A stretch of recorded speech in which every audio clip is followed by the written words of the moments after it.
I can still remember the first time I ever beat a game. I was sitting in my family's old house, one that I lived in before moving at the age of 5. After countless attempts starting at the age of 2, I'd done it. And that game was Mega Man 2. Looking back, I was playing on the North American normal mode, which we now know was an easy mode made for Westerners, but man, did it mean a lot to me. And it meant a lot to the team who made it.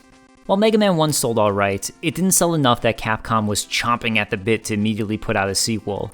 But Akira Kitamura was passionate about making a follow-up, and was able to get permission to make it concurrently alongside other projects.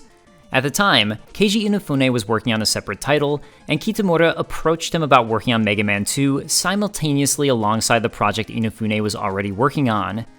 Inafune recalls that making a sequel wasn't a corporate decision, it was more like the team just kind of saying, "Let's do it." Inafune further said that even though he had to work late and sometimes sleep at the office, the 3 months I spent on this game showed me how fun making games could really be, and I only have the best of memories about it.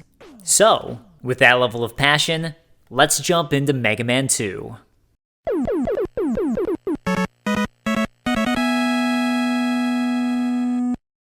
And for those of you just joining me, this is part 2 of my Mega Man Retrospective series. So many of the basic mechanics I went over in part 1, covering Mega Man 1, and I only intend to talk about these basic mechanics if there was a change.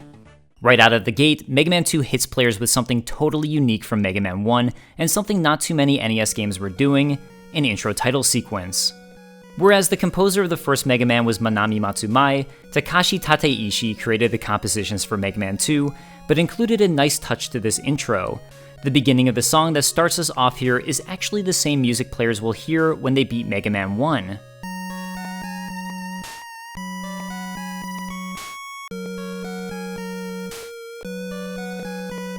From here, a truly iconic intro as we scale up the side of a building introducing Mega Man watching over the city from the top like a superhero as his brand new theme song starts playing. And this song is so good, I'd often pause starting the game just to listen to it.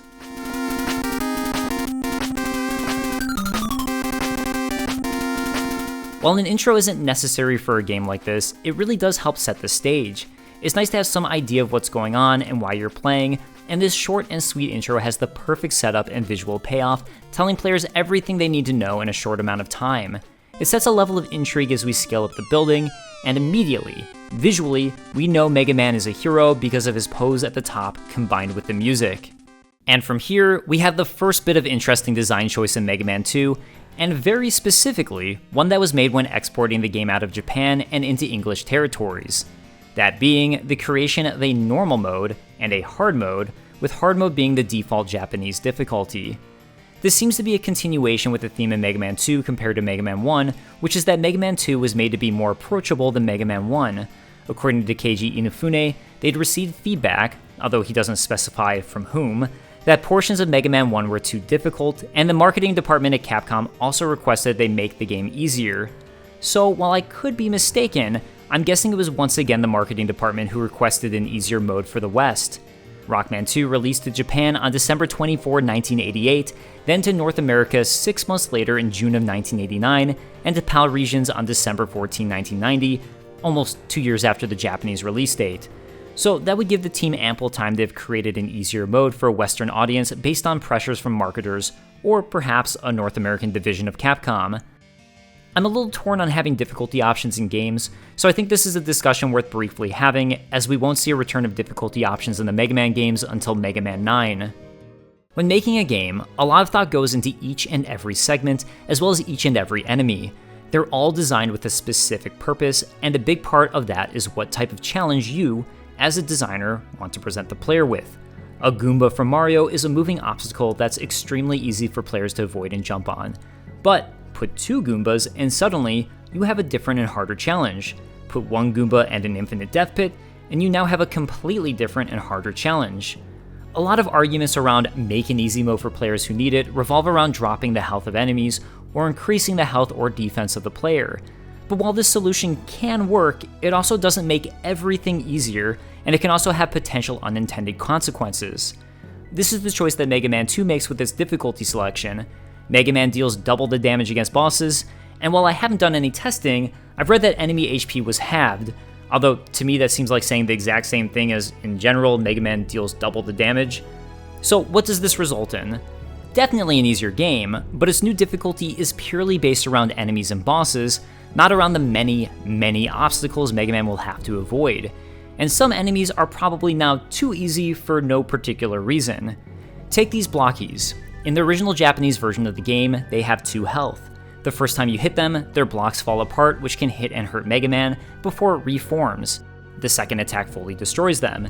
In the new normal mode, a single attack kills them without them falling apart. The intended obstacle of this enemy has now been completely removed. The blocks falling off of them don't hurt Mega Man for that much, and these blockies really aren't that difficult, so was this really a necessary change that improves the new version of the game? On the other hand, there's this Friender, or hot dog enemy. This is a major obstacle in Woodman Stage and gets pretty difficult to avoid its attacks and kill it. It has a lot of health, so in being able to destroy it in double the amount of time, the obstacle still exists, can still defeat Mega Man, but now you have a challenge that has been made easier that definitely does make a difference for struggling players. On the boss end, Crash Man is a difficult boss for new players as you have to learn his pattern, and Metal Man is a difficult boss for less skilled players to avoid all of the attacks of. Airman and Woodman also have attacks that are difficult to fully avoid. So by reducing how long it takes to kill them in half with the Mega Buster, this of course makes the game much more friendly to new players. But then you get to a boss like Bubble Man. Bubble Man is so easy in this new mode, it's actually notable how easy he is to defeat.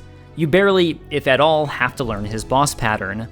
Alongside all of this, none of the traps or obstacles were changed or removed, so players will still have to deal with infinite pits, difficult flashman beams that can obliterate them, disappearing block sections, and insta-death spikes. And all of these, I'd argue, are what's truly challenging about the Mega Man games, outside of some bosses. So that's what I mean when I say the solution of changing the health of Mega Man or the enemies isn't really a full solution, and the difficulty balance becomes a little disjointed. As I talked about the importance of enemy placement before in creating specific tailored challenges, I'm sure this also disrupts certain challenges the developers had in mind, as now they may not function the way the devs had in mind either. My other issue with this difficulty selection is it puts the onus on the player to know what difficulty is right for them, for a game they've never played. And while newer games might try to explain the difficulty choice vaguely to players, this is for newcomers of a game, this is for veterans, etc., I still find it to be a bit of a gamble right at the bat. Personally, I always default to normal mode as I assume that's the version of the game the designer intended players to play. But ironically, with Mega Man 2, difficult was the intended design, so that's not always correct. Even hard modes, by the way, for my taste, end up having the same issues as easy modes but reversed. It can result in enemies just becoming these bullet sponges, and while it's more challenging, of course, I think it can go totally overboard and end up becoming more tedious than anything else. To give you a more modern example, as of writing this video, I recently played and finished Metaphor ReFantazio. In Metaphor, you can choose Storyteller mode, Easy mode, Normal mode, Hard mode, or Regicide mode. I chose Normal mode, as I always do, and at first, this mode felt perfect for me. The game felt really well balanced, and I thought I'd chosen perfectly. But as the game went on and I learned how to properly farm and level up, it started to get really easy at some points. But then, some bosses would have difficulty spikes.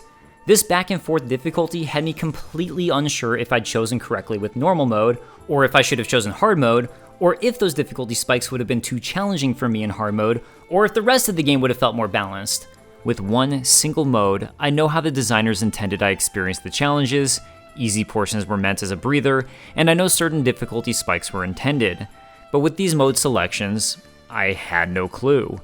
It's worth noting, unless you choose the hardest mode, that Metaphor lets you switch the difficulty in the middle of the game, so a lot of modern games are trying to fix the issue I just described with that solution.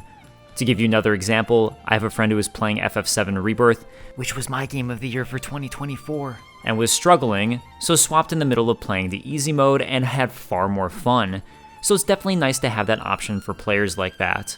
Of course, look, with a short and quick game like Mega Man, it's pretty easy to pop in the game, say, this is too hard for me, and choose an easier mode, or this is too easy, I want more of a challenge, and choose something more difficult. So I get that in this particular instance, it really doesn't matter too much. I really just wanted to point out the types of issues that can arise with this design choice.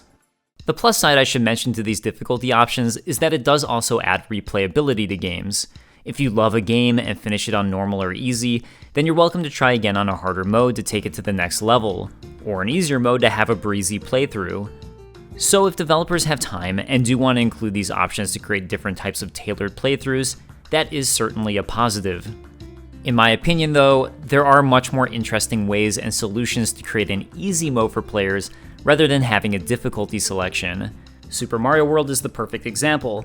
There are optional color blocks players can find and activate. While the first of these is easy to find, it's also not necessary for progress. Then, later block activations become secrets players need to find. Activating these blocks ends up feeling like a huge reward. Many of them are secret to find. They make the game easier by making it so Mario can't fall into certain pits. Sometimes they can have good items in them, like a feather, and they can even help Mario find other secrets. It's a much more interesting, tailored, and ideal solution in my opinion. Then, there's games like Dark Souls and Elden Ring. As they're RPGs, players can, of course, farm and overlevel their characters, or if they're clever, there are certain builds that are far more effective than others, which can make bosses far less challenging.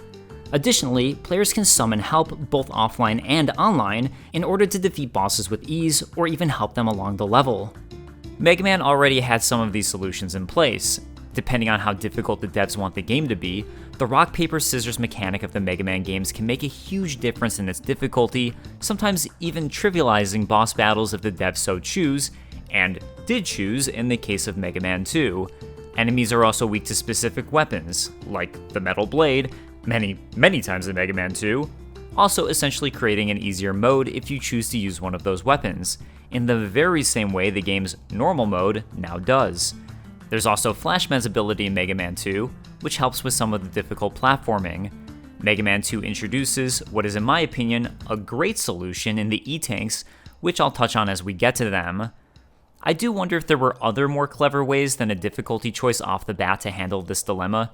Mega Man 9 and 10 actually achieved this in the player being able to play as Proto Man, who, in my opinion, is a far more challenging playthrough than Mega Man. Proto Man has more abilities than Mega Man, essentially the full moveset of Mega Man from later games, but he takes much more damage, which is how he's balanced out. Mega Man 10 also tries to solve the platforming difficulty issue and how it handles its easy mode selection. Anyways, I can't really hate on this difficulty choice too much. After all, as I mentioned right off the bat, Mega Man 2 was the first game I beat at the age of 4, and I can guarantee you that was thanks to being able to choose this easier normal mode.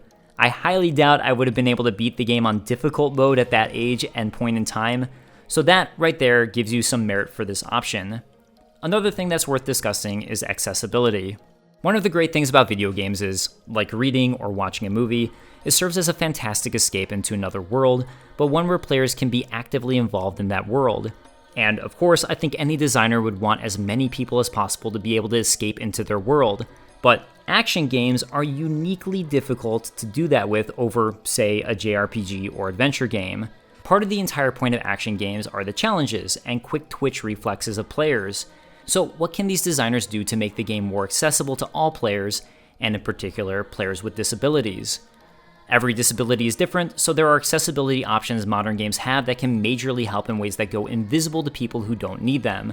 This could be something as simple as smartly working on the color palette and design of the game to ensure that colorblind players can still play it. It could be something like having separate sound effect and music volume sliders, as certain players might struggle with all of the noises.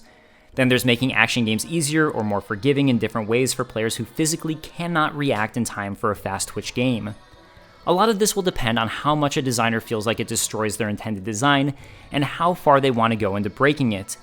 And all of it is far more time consuming to do. Mega Man 2 was made in 3 to 4 months, and as haphazard as simply changing Mega Man's attack power can be as a difficulty solution, it is at least a far faster solution.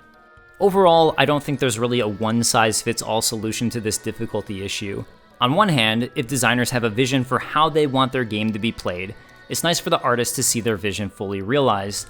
And if someone tries to cater to everybody, well, you know the saying, a game for everyone is a game for no one. But on the other hand, difficulty really is a pretty subjective thing.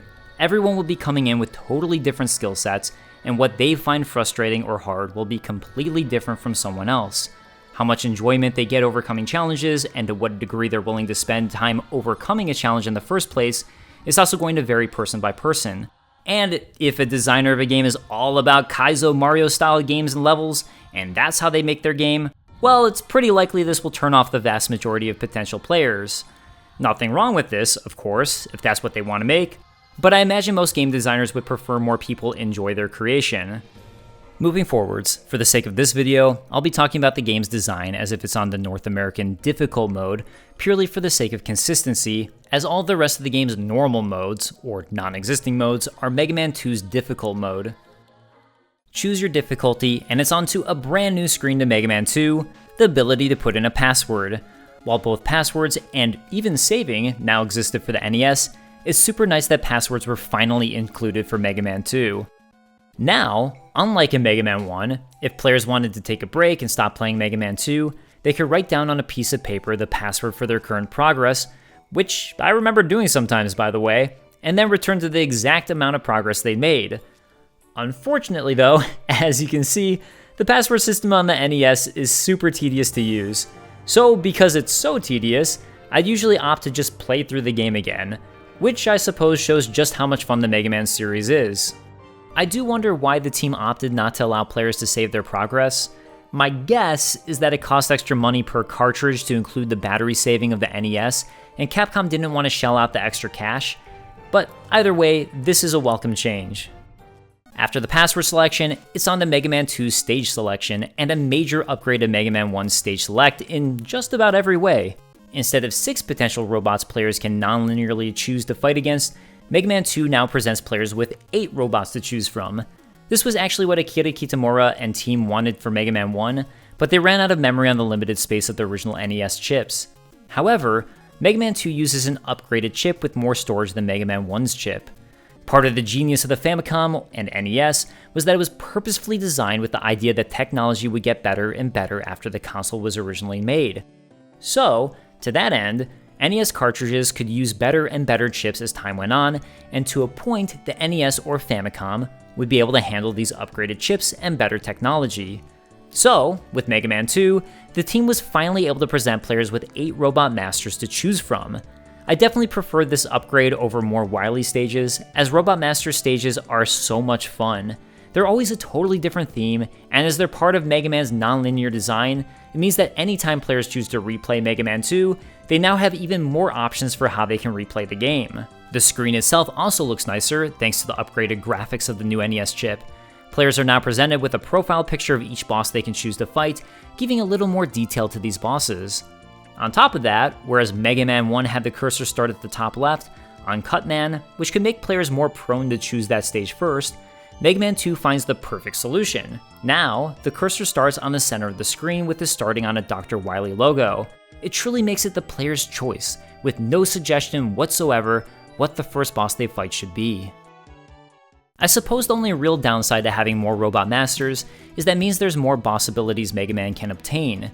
Well, this of course isn't a downside in terms of players getting more abilities they can use, it's a downside when considering the rock, paper, scissors design mechanic of the boss fights in most Mega Man games.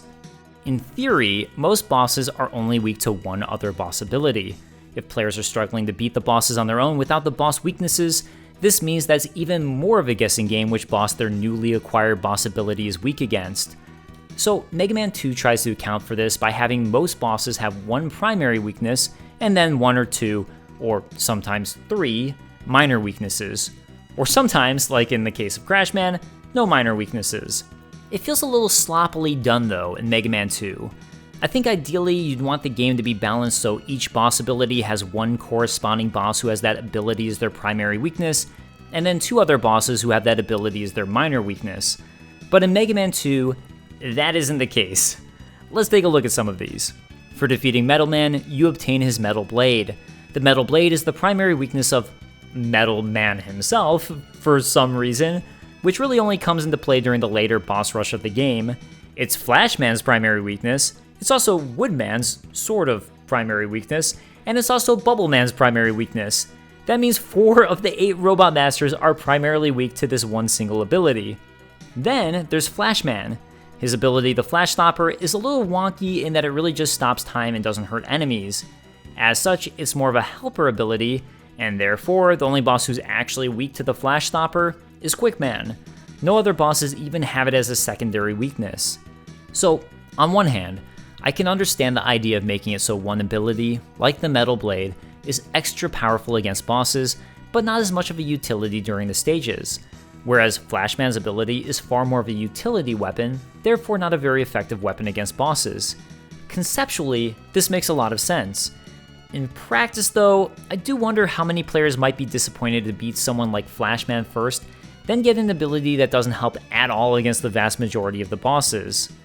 Going back to the Metal Blade, it's so powerful it almost doesn't make sense.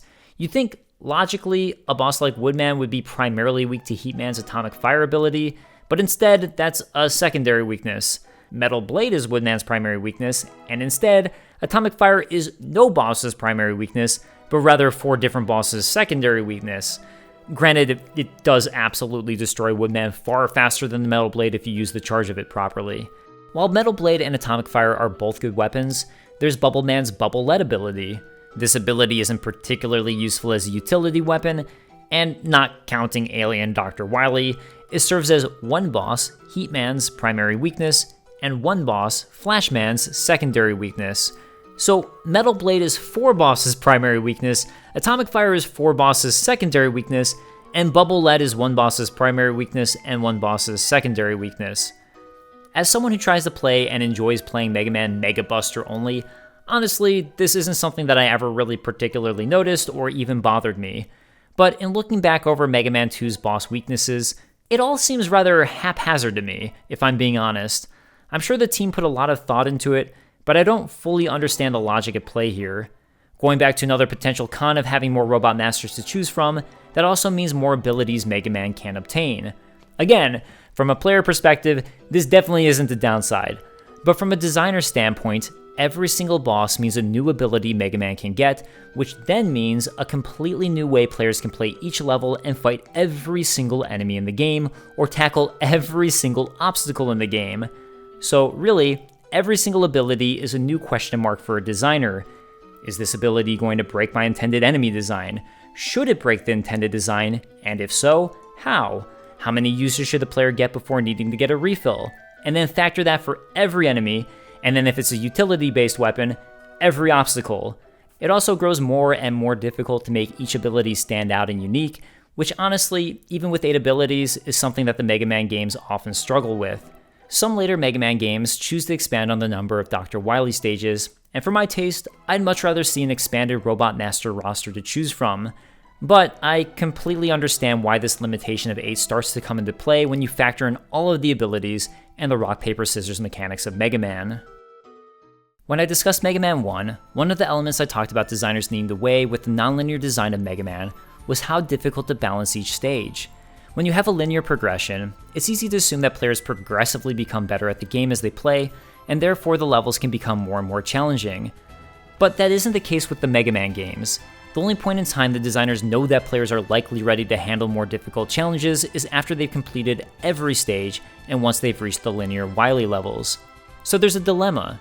Do you make every stage roughly equal in difficulty?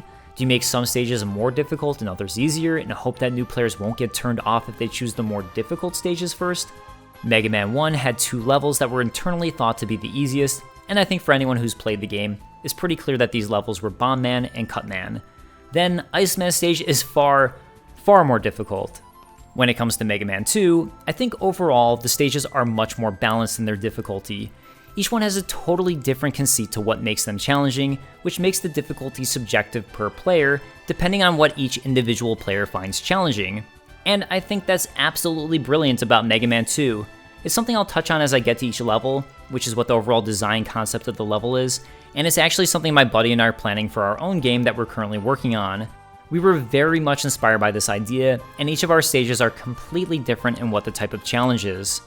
All of that said though, I do think there's still some levels that stand out as being easier than the rest.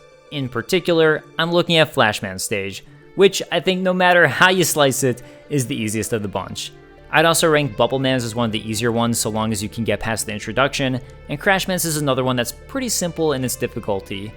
Something that Mega Man 2 did in terms of difficulty was create a couple levels that are extremely difficult without a special ability. However, gain that ability and it completely trivializes the challenge. If you play Mega Man 2, I'm sure you know I'm referring to Quickman and Heatman stages. I find this choice interesting because, again, by doing this, you risk players choosing one of these two levels first, or potentially both of these levels as their first two levels, and immediately being turned off by the difficulty of the game. It's a bold choice, but one that I actually appreciate. Stage select out of the way, let's choose our first Robot Master, and for the sake of this video, let's choose Metal Man. Like Mega Man 1, the boss here gets an introduction, but this time with a super cool new background. It looks so clean, I think it has become the most iconic of all the boss intro sequences.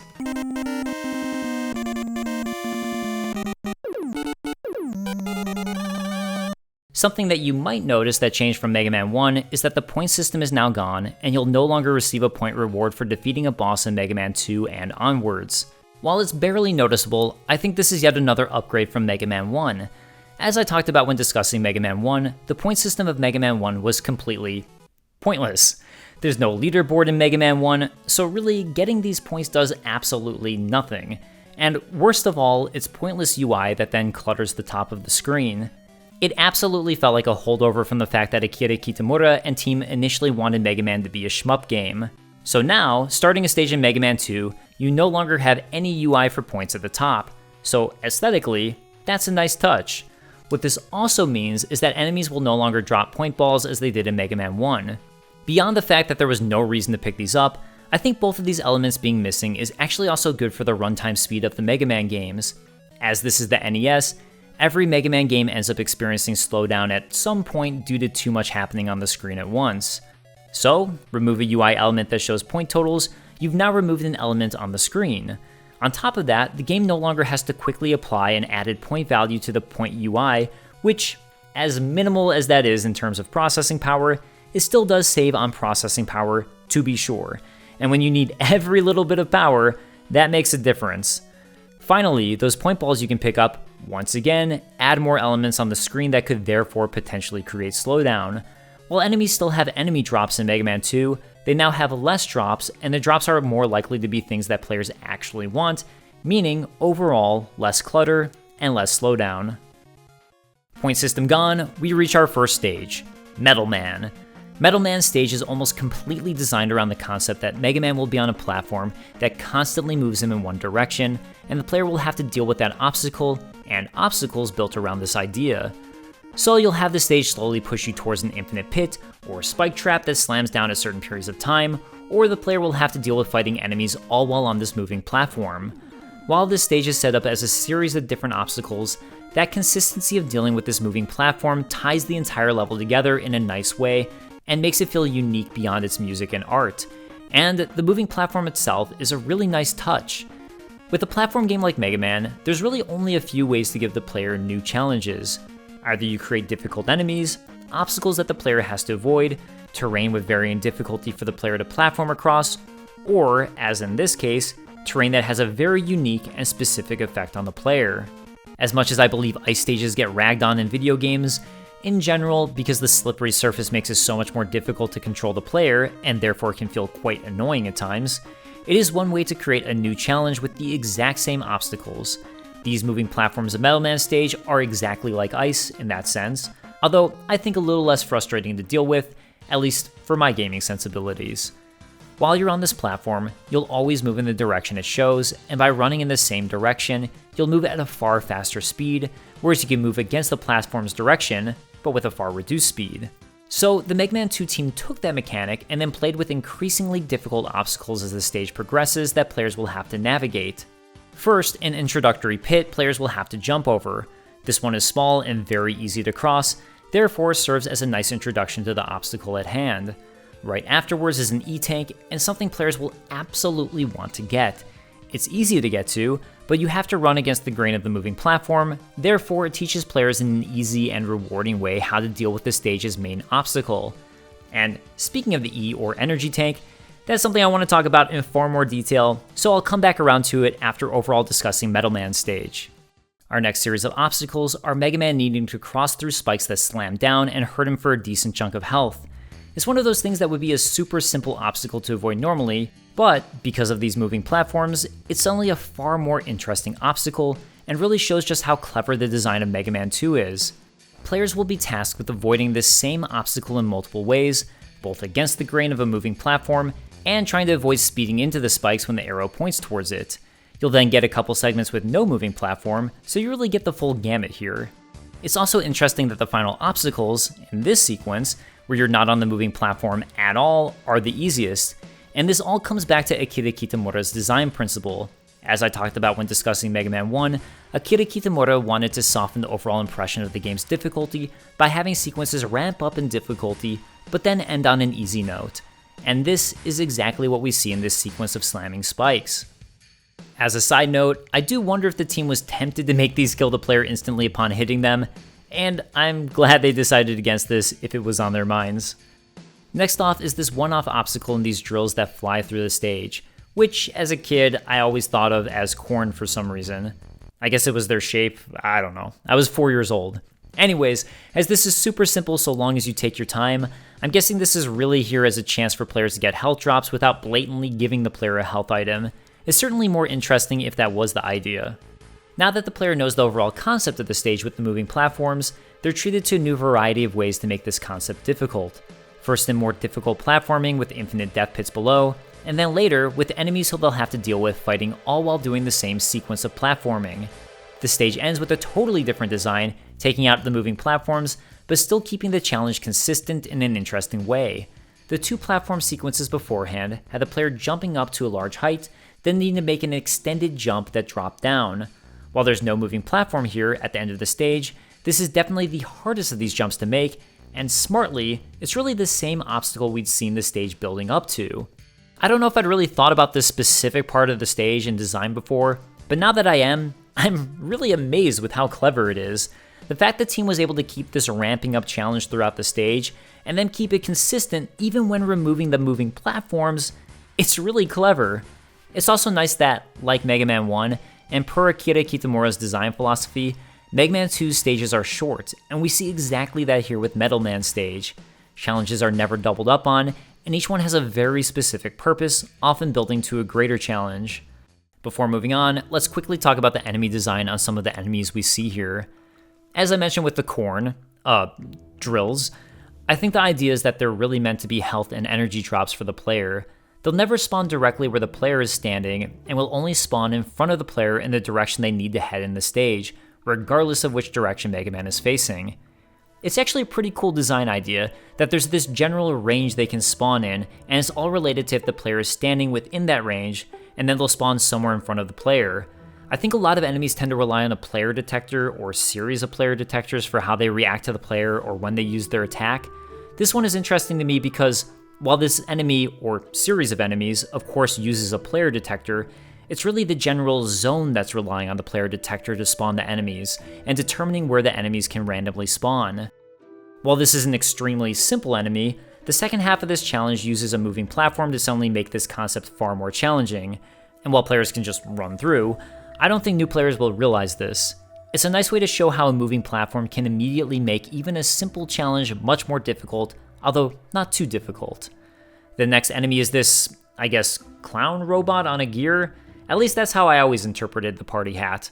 I don't know, maybe it's secretly Metal Man's birthday today and we're horribly crashing the party. The idea is that while there are two parts to the enemy the player can destroy, the real enemy here is actually the gear. The clown doesn't actually do anything except for create a potential item drop for the player. This concept of two-piece enemies is something that we've seen before. Iceman's stage used this for one of their enemies, and it's also something we'll regularly see throughout the series. There are two ways to look at this idea.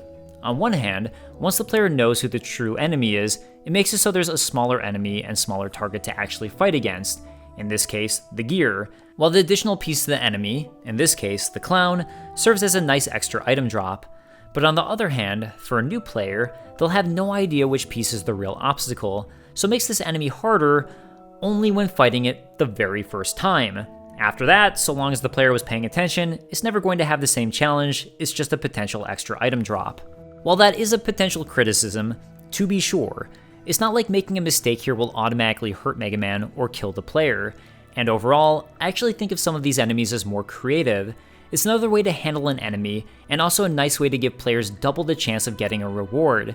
It's also a good way to give players a larger obstacle while still maintaining a smaller zone that actually hurts the real enemy.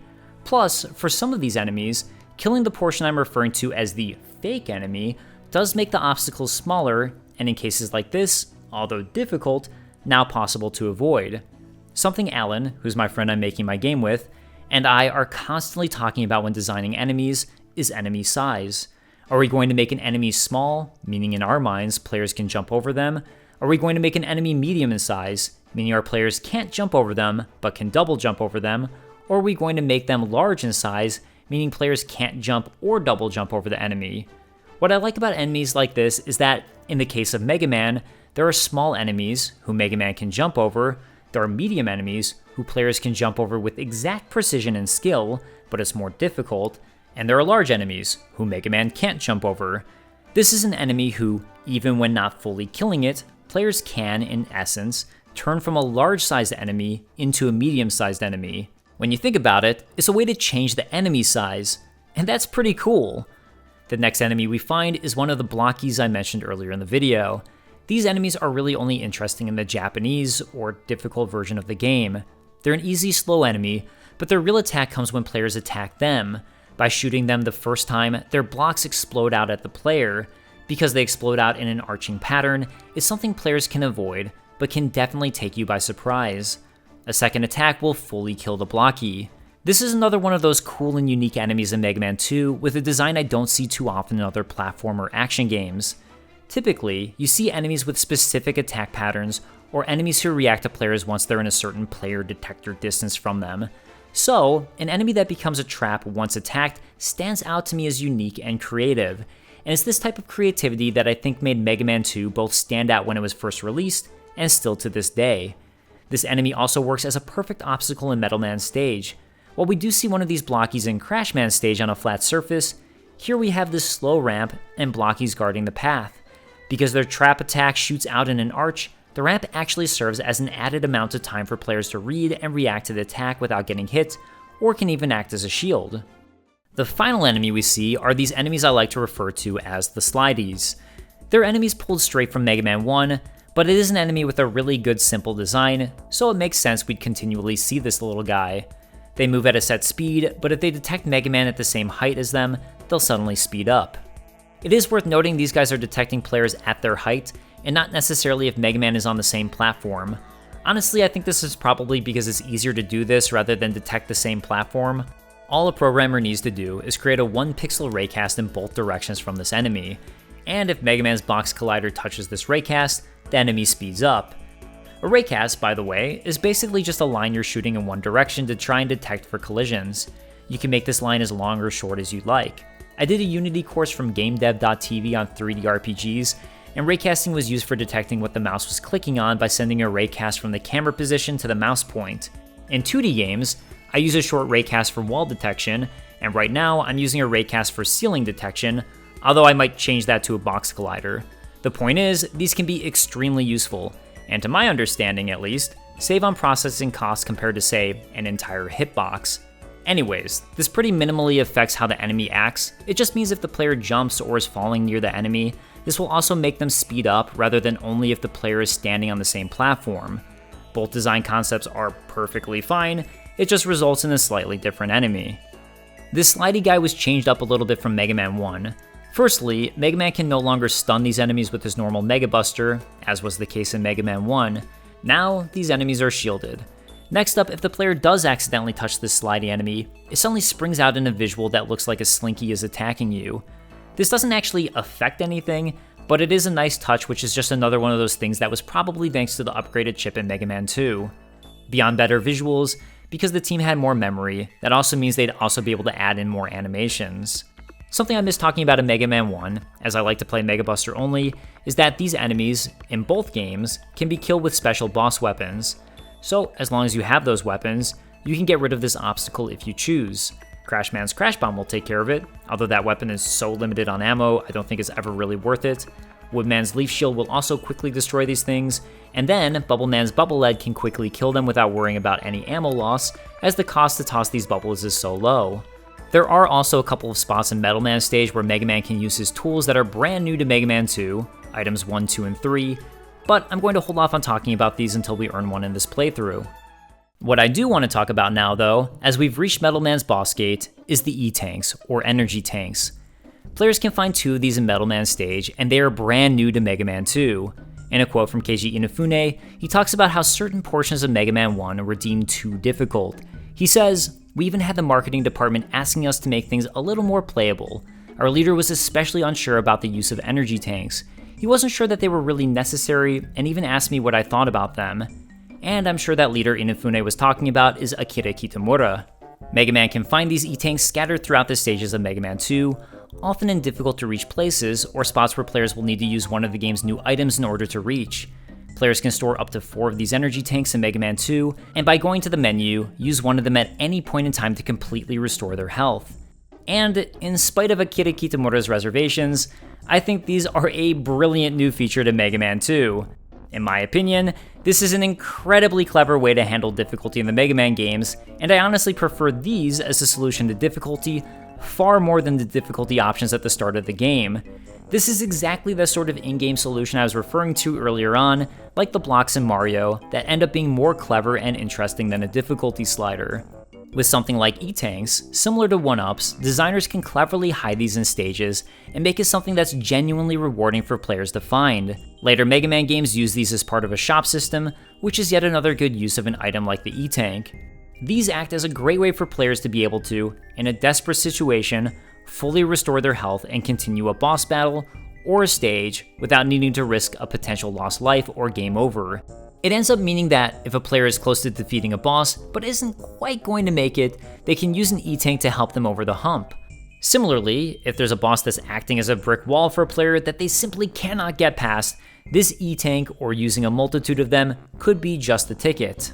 I also like that E-Tanks in Mega Man 2 are limited to 4. Later Mega Man games allow Mega Man to store up to 9 E-Tanks, but 4, to me, feels like a good number that prevents players from potentially stockpiling these and totally trivializing the end of the game. The other nice thing about E-Tanks is that it acts as its own risk and reward system. While using an E-Tank gives the player an immediate reward, because of the limited number of them and the need to find them, utilizing one is still a risk players will need to consider. What if there's a harder boss later on and you've just wasted one of your precious E-Tanks? What if you use an E-Tank and you still lose to the boss and are now out one E-Tank? Another choice the developers could have gone with was to have an E-Tank act like a fairy from later Legend of Zelda games. Obviously these didn't exist when Mega Man 2 came out, but hear me out. An E-Tank could have autofilled Mega Man's health upon death and automatically become used, so the player never has to go into the menu. But I like that by having E-Tanks be something the players choose to activate rather than automatic, it puts the choice in the player's hands. In some situations, like maybe you're still learning a boss pattern and have some lives to spare, it's better to die and have a much better run on your next life rather than utilize an E-Tank. It also puts it in the player's hands to decide just how low they're willing to risk their health getting before they want to use an E-Tank. After all, some bosses in the Mega Man games have multiple ways of dealing damage to Mega Man, with some being stronger or weaker than others. E-Tanks also open up a world of possibilities in a game like Mega Man. While it sounds like the game's difficulty was still designed as if E-Tanks are totally optional, it does mean that, in theory, bosses and stages can be made more difficult, and the designer knows that players could utilize an E-Tank to push past the more challenging bosses.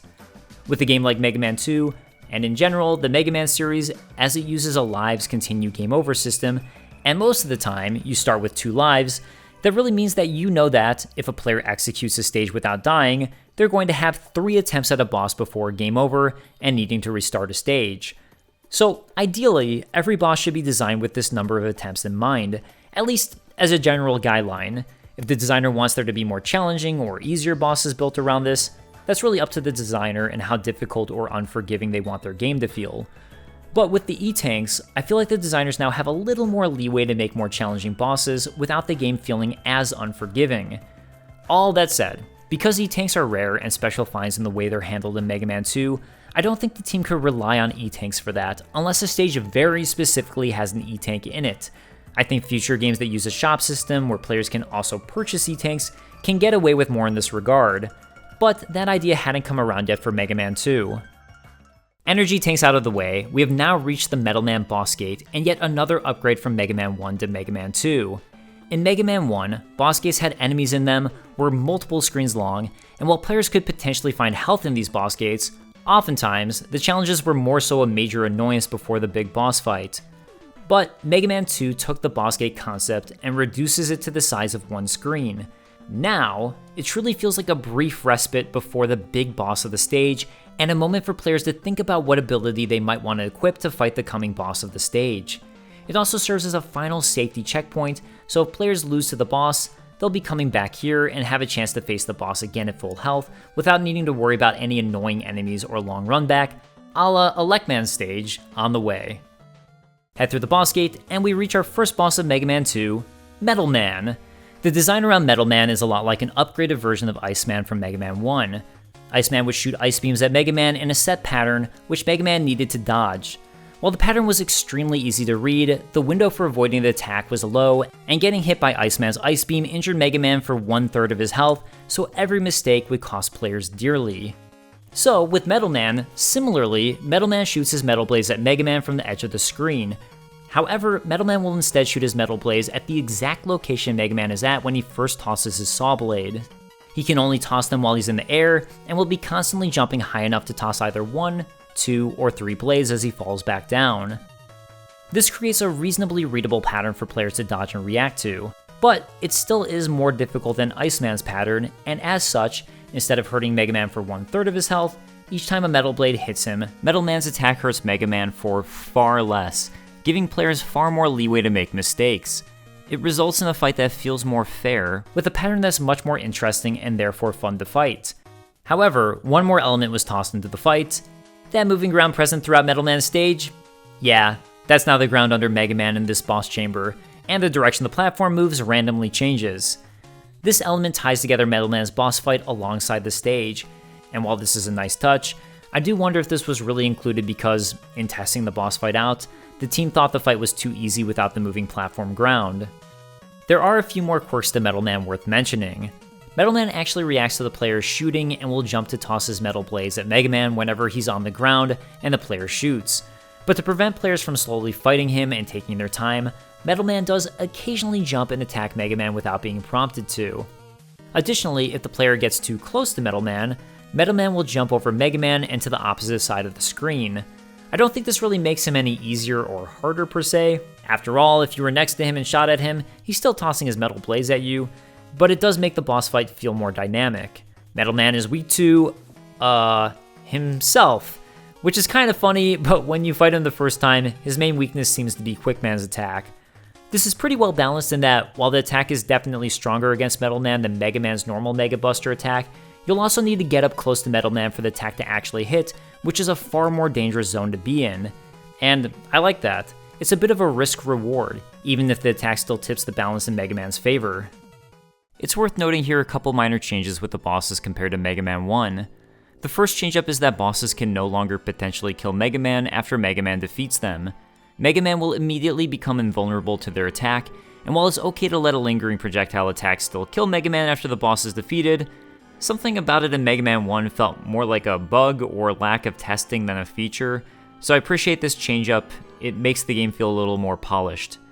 Another change-up is that bosses no longer experience any knockback when attacked by Mega Man. Not all bosses in Mega Man 1 did, but now this concept is completely removed. I'm guessing this is because knockback can pretty well interrupt a boss pattern, and the team probably decided to move in favor of distinct boss patterns without needing to account for those pattern interruptions. The other thing this does is it makes these bosses feel a little stronger. If an enemy is knocked back by an attack, they'll feel like a weaker enemy even if they're more difficult. Like all things, there isn't an objective, correct way to handle this, but I do think having a knockback means there's a lot more the programmer and designer will have to account for and can be more difficult to design around. Defeat Metal Man and we get his ability, Metal Blade, in a new screen to Mega Man 2. It's a nice new touch to Mega Man 2 that really makes getting these abilities a whole event. While I didn't talk too much about the abilities in my Mega Man 1 analysis, as I prefer to play all of these games Mega Buster only, for the sake of this video, I did go through and play through the various stages with each weapon, but I'll touch on my thoughts on each of them once we get to the point where they're all unlocked. Next up, I'd like to take us to Crash Man. Crashman is one of my favorite Mega Man bosses in his visual design, his boss pattern, and his stage music. The stage itself is the game's vertical climb stage, very similar to a Lechman stage in Mega Man 1. But whereas the Lechman stage was all about vertically climbing with ladders, Crashman manages to avoid using quite as many ladders for the first half of his stage. And as such, I think this results in an overall more interesting level, as it really changes up the ways the developer can try to create challenges in a vertical climb.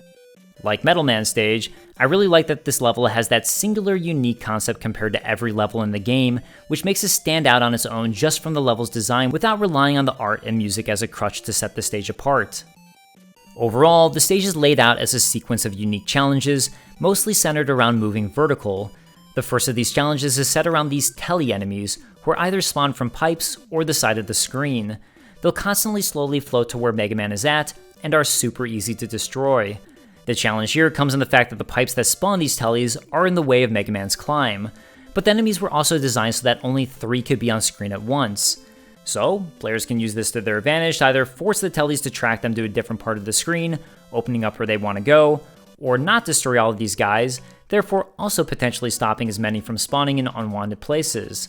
They also specifically spawn on a timer, so players can kill them and try to get to where they need to go before the timer respawns any of them. This is another one of those really smartly designed enemies of Mega Man 2. I know, I keep on praising the enemy design and level design, and I'm becoming a bit of a broken record already. But Mega Man is one of my favorite game series of all time, and Mega Man 2 and Mega Man 3 are my 2 favorites of the original series, and I'd like to do justice in explaining why. It would have been really easy to have these enemies infinitely respawn constantly. And while it's certainly possible only 3 are ever on screen at once due to memory limitations and to prevent slowdown in the game, it makes it so dealing with these enemies is completely unique to the idea of constantly shooting everything. The players will actually have to think about strategy with these little robots, even though they're such a simple and easy enemy. And part of that is due to the smartly designed level layout of the first 2 screens, where they'll be in the player's way unless the player is thinking about how to take care of them.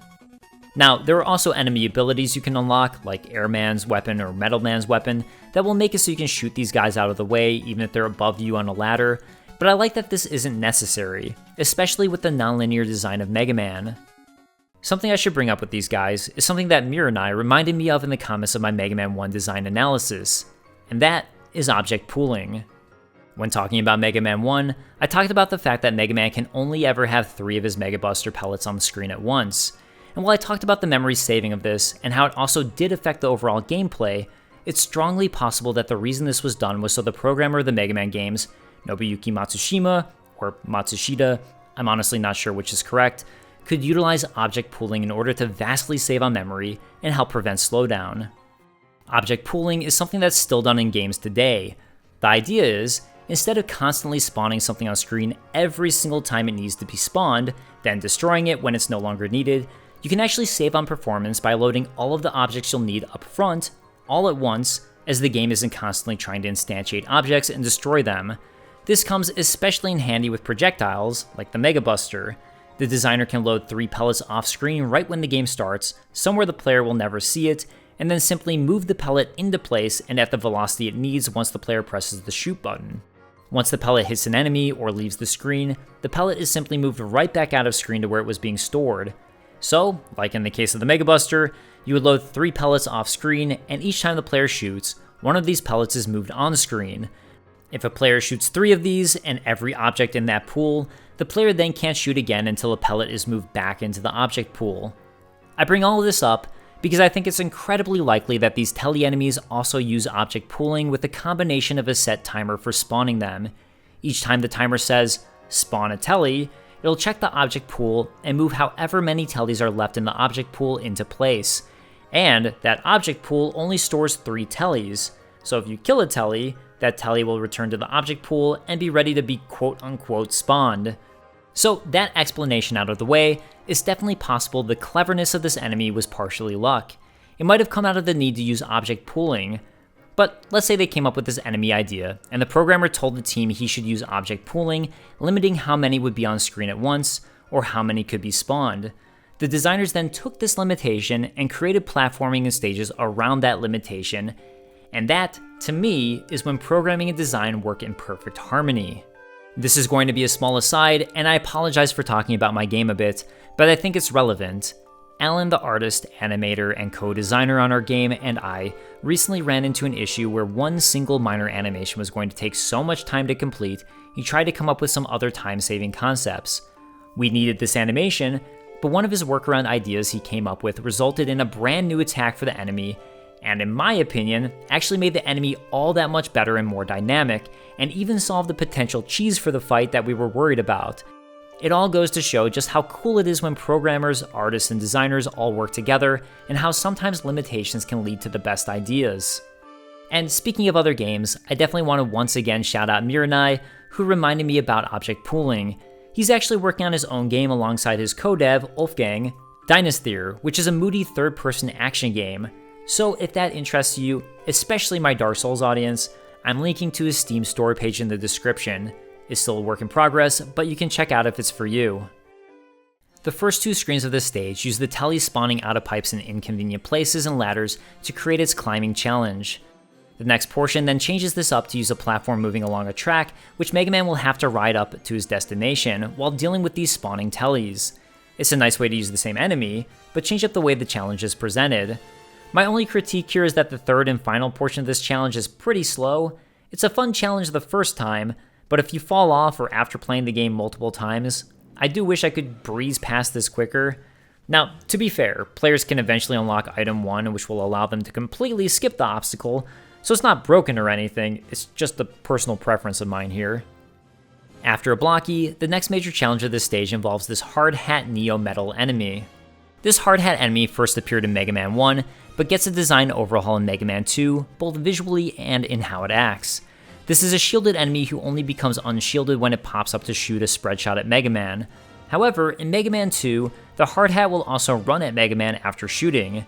The Hard Hat will only attack Mega Man when Mega Man reaches a certain range, and the main obstacle involving them is here, at the top of a ladder climb, where getting hit by its attack will send Mega Man right back down to the bottom of the climb.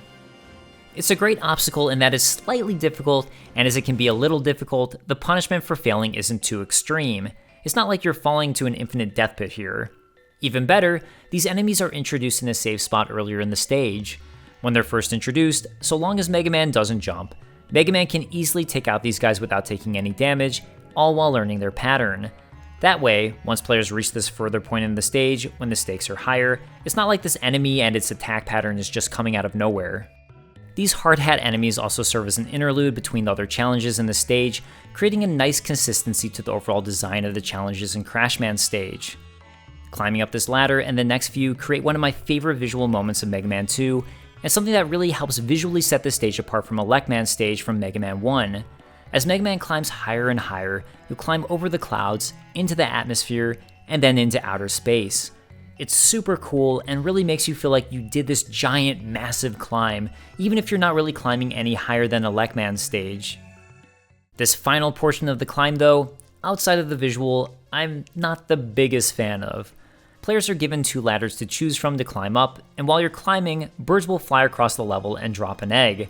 The bird itself is an obstacle, and if it hits the player, it'll hurt the player, and make them drop down the ladder a bit. If the egg hits the player, it can also serve as an obstacle, hurting the player and making them drop down the ladder. The eggs will burst if they hit any part of the stage's tile set, and out will come a swarm of baby birds in the general direction of the player.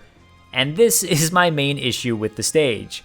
While there's one section where the bird will always drop its egg off to the side, for part of the climb, the egg will always hit the stage itself. Unless Mega Man has a boss ability to use here, the baby birds will inevitably hit Mega Man. It's unavoidable. And not only does this unfairly take away health from Mega Man, it also slows down progress on a huge ladder climb. While I don't mind ladders in general, especially for stage transitions, climbing them is slow and there's not too much you can do on a ladder. While you can shoot enemies from ladders, climbing giant ladders like these usually ends up being on the more slow and monotonous side. So here you have a long ladder climb that already feels slow and then is made even slower by these unavoidable birds. It's too bad, because otherwise, this stage is so well designed. The other issue in this climb is that you can choose the wrong ladder. So after doing this super long, kinda boring climb, you might end up on a portion of the stage where it's impossible to finish the climb without a special item. Now, at the very least, the designers did place an E-tank here, so it's a really nice reward for finishing the climb, even if you have to do it all over again. Still, it's not great that you have this 50-50 chance to do a super slow portion of the stage where you might be forced to take damage and then find out at the very end that you chose wrong and have to do it all over again. As I mentioned, if you have item 1 or even item 2, you're okay and you can use item 1 to get to the top anyways. But that means very specifically, you'll have to have gone to Heatman or Airman stage first and beaten Heatman or Airman, which is where you obtain item 1 or item 2. And for most new players, I think that's super unlikely to have been the case. I think it's pretty easy, as someone who's replayed this game so many times, to just instinctually know, oh yeah, go up the ladder on the right at this part. But I do think it's important to pull back and think through the lens of a new player. If you go up the correct path, you once again have the choice between an easy ladder or a super difficult ladder. The super difficult ladder can be easily reached with item 1 or item 2, but I really like that it's reachable without these items. It's a difficult jump to make, and the punishment for missing it is the massive climb all over again. Although at least in this case you can miss the jump, whip around and grab the E-Tank, and still have gotten something nice even when you miss the jump. The optional jump leads to a 1-up, which is always a fantastic reward in the Mega Man games. But not risking the jump without item 1 doesn't hinder the player in any way, and to me, seems like the perfect way to handle a 1-up. This results in the final section of the stage, and these turkey robots. Okay, I called those big eye enemies from Mega Man 1 turkey robots, and as a kid, I also called these flyboy prop top enemies of Mega Man 2 turkey robots. I guess it's just the suction cup noise of both of these enemies made me think of a turkey when I was a kid. This is another well-designed enemy that feels totally unique to everything else in Mega Man 2. After spawning, it will slowly float up, then arch down towards Mega Man's location.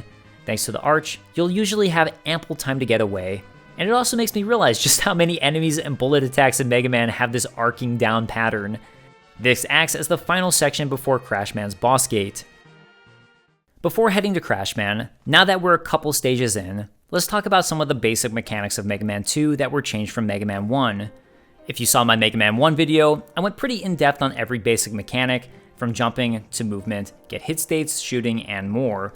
For the most part, Mega Man 2 maintains the overall design and ideas from Mega Man 1, but there were some minor tweaks to the gameplay that I think were overall positive changes. The first of these is in Mega Man's movement. When moving left or right, Mega Man has a consistent run speed. There's no acceleration to it, unlike Mario or Sonic, which do have accelerations. But even though Mega Man has no acceleration, after running for a moment, Mega Man in Mega Man 1 will decelerate and slide a little bit. In Mega Man 1, this momentum slide is pretty egregious, and in my opinion, feels off. It takes away from the controls feeling tight, and I think the real issue here, and why it feels off, is because Mega Man has zero acceleration, so it doesn't feel like he should have any deceleration. Fortunately, Mega Man 2 speeds up this deceleration speed, meaning Mega Man will stop much quicker. He still does decelerate and slide a little bit, but it's nowhere near as egregious as in Mega Man 1, and therefore, I think it ends up feeling much more fair. That said, the fact that there's even still a little bit isn't to my personal taste. Mega Man 3 and beyond get rid of this deceleration entirely and make Mega Man stop on a dime, and I think it's for the better. As I said, I don't at all mind this deceleration in a game where the character has acceleration, like Mario and Sonic, but since Mega Man has a constant run speed with no acceleration, I still think even this better version of deceleration feels a little off. Next is Mega Man's jump. This is another one I talked about pretty in-depth during my Mega Man 1 discussion, so here I'll focus specifically on the change in Mega Man 2. While Mega Man games give you far more control over Mega Man's jump height than many other platform games, allowing you to even do a small mini-hop, whereas games like Mario and Donkey Kong Country's minimum jump height is pretty high and much closer to their max jump height, Mega Man 1 actually has this so once you've held down the jump button for long enough, you'll still get some leeway in the game forcing you to jump to Mega Man's max height, rather than having Mega Man immediately start falling. Mega Man 2 is similar, in that you'll still get a little leeway in that if you let go close enough to Mega Man's max jump height, he'll still keep jumping up to the max jump height. But from my testing, it feels like Mega Man 2 doesn't give players quite as much leeway as Mega Man 1, ultimately resulting in the player having more control in Mega Man's jump height in Mega Man 2.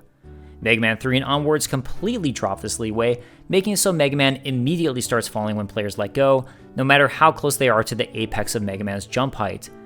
This is another one where I prefer players have full control over Mega Man, and again, prefer the feel of Mega Man 3 and beyond over Mega Man's 1 and 2. However, this one doesn't feel as unfair to me as the deceleration slide, so while I have a slight personal preference for 3, I'm also very okay with the feeling of the jump in Mega Man 2, and I think it feels better than Mega Man 1. Real quick, the reason designers might want to give players leeway and assume players wanted to go max height, even if they didn't hold the jump button long enough, is oftentimes that is the case, especially for players who are newer to platform games.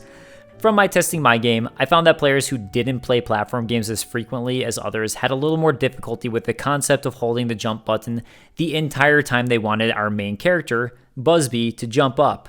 And this was especially an issue with Busby's double jump, so I can see the designers of Mega Man running into the same issue. Something else about the jump I forgot to mention in Mega Man 1, but I think is worth talking about, and we see especially in my footage of Metal Man Stage, is that the player doesn't only have a ground detector, which is how the game knows Mega Man is touching the tile set, but also has a ceiling detector. The reason I know this is that if Mega Man jumps and hits the ceiling, he'll immediately drop down. This is another one of those minor design mechanics that's invisible to most players, but helps make the game feel right. We actually didn't have this at first in our own game, ChivalBee, but after putting it in, the game immediately felt much better and more complete. It just feels odd to keep jumping or staying in the air while holding the jump button if the top of the player has hit a ceiling. That said, I'm sure there are games that let players continue jumping for the entire portion of their jump power even while hitting a ceiling. Like, if your character has wings or a rocket pack, you could justify that they're still shooting up even if they've hit a ceiling. It really all comes back to how the designer wants their game to feel, but from my testing, I think dropping after hitting a ceiling feels correct, which is how Mega Man acts. Another major upgrade to Mega Man 2 from Mega Man 1 is in the art. While the sprites of Mega Man 1 were pretty strong, especially Mega Man himself and the bosses, many of the normal enemies looked fine, but not quite as strong in their design. Many of the enemies we see in Mega Man 2 and beyond, on the other hand, have a much stronger artistic design to them, in my opinion. And while I'm not sure if this was another issue resolved from memory limitations of the Mega Man 1 chip, with the upgrade to the Mega Man 2 chip, it is noticeable.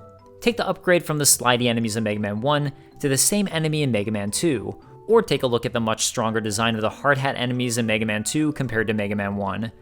It's also possible that this is simply when Keiji Inafune and all of the artists started to really find their footing in the overall artistic design of the Mega Man series.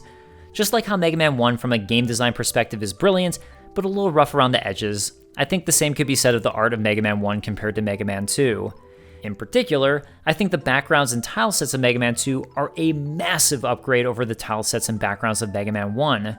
I harped on Cutman Stage in Mega Man 1, and I'm going to harp on it again. I don't really know what's going on here. The teal tile set pattern is pretty ugly, and the background is mostly just a basic blue sky color with some random gray gates mixed in. Other levels do look better, like the mountainside of Gutsman Stage, or the frozen palm trees of Iceman Stage, but it's still lacking overall. Then, switch to Mega Man 2. While Lekman Stage is one single blue color traveling all the way up, Crashman Stage, which also travels up, slowly evolves in color palette as the player reaches the stars. Look at the fire stages in the two games, and the background of Fireman Stage is mostly a black background with some red gate accents. Heatman Stage is then this more visually interesting set of bricks that go into the background and clearly show a level of depth for some sort of tube pattern. I'm honestly not sure what either area is supposed to be, but at least Heatman's looks more interesting. While both the Lava and Fireman Stage and Heatman Stage are animated tile sets, in my opinion, the Lava and Heatman Stage looks a little nicer, as it looks like it's flowing. Metal Man's background is a series of animated tile sets with gears that ends up being subtle enough to not stand out, but still feel nice. And in particular, I really love the art of Woodman Stage, although that's probably just personal bias from loving forests. While this isn't game design, and that's why this is a short section covering all of the art, good art does contribute to the overall feel of the game. I've never been a graphic snob, but I do think artistic style is important to a game. On the same token as art, I think it's worth briefly discussing the animation of Mega Man 2 compared to Mega Man 1. I think the animation in Mega Man 1 is just fine. It's just worth mentioning that overall, there seems to be more animation in Mega Man 2. Things like the slidey enemies and hard hats I discussed show that, as they now have multiple animations that are new to Mega Man 2. Really though, I think this is one of those limitations of the Mega Man 1 chip, where they could probably only include a very limited number of animations, and therefore had to be far more conservative on when they chose to animate something, and how many frames that animation even received when it would be animated. Which all brings me to something I meant to discuss in my Mega Man 1 video, but I forgot to. Something that's in every Mega Man game, and that's how the enemy death state is handled. Something designers and artists will have to weigh in and decide on how to handle early on in their game is how both player and enemy deaths are handled. This is for a number of reasons. If an enemy or player death is ultra violent, well, you could be upping the recommended age rating of your game. Granted, the ESRB didn't exist yet when Mega Man 1 or 2 were released. It also just might not be fitting of your game's aesthetic anyways. The other issue though, with enemy deaths, is that it could make it unclear if an enemy is actually dead. I know in our testing, as we have enemy death animations, when some of my friends I watched test our game killed an enemy, sometimes they'd attack again during the death animation thinking the enemy might still be alive, which is why we then implemented a fade out. So that's one potential issue, player confusion. Another potential issue is that once you decide enemies will have unique death animations, that means every single enemy has to have a death animation, adding a huge new load of work to the artist or artists. Now, anytime my friend and I start working on a new enemy, we list all of the states that needs programming and animation, and a death state is always on there, which feels a bit like shooting yourself in the foot when you have a small team, because it's that much extra work and that much extra time over the course of time. With a player death state and death animation, how do you make the animation look if the player is killed in the air? What if they're killed on the ground? Should the animation change if they're killed in the air then fall and hit the ground? You can see that there's a lot to worry about, which adds a lot more work, and therefore, time. On top of all of that, every single one of these is a new animation, which means more space, which is something NES games didn't have very much of. So, as such, most NES games worked around this by having players or enemies either explode, fall off the screen, or disappear. Luckily, with Mega Man himself and all of the enemies are robots.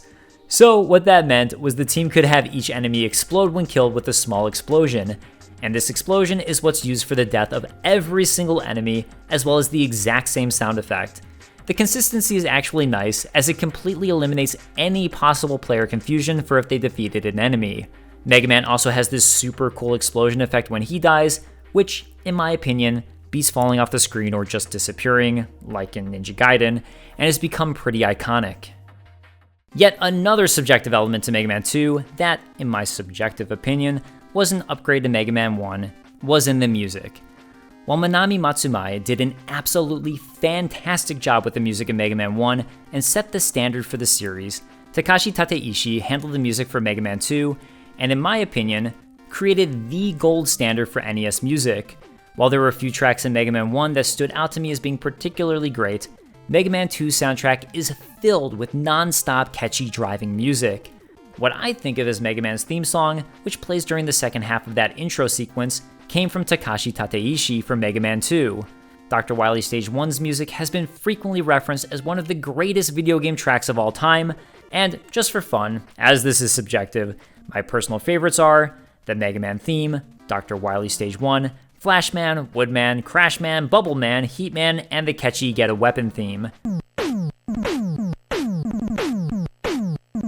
I mean, that's like most of the tracks, isn't it?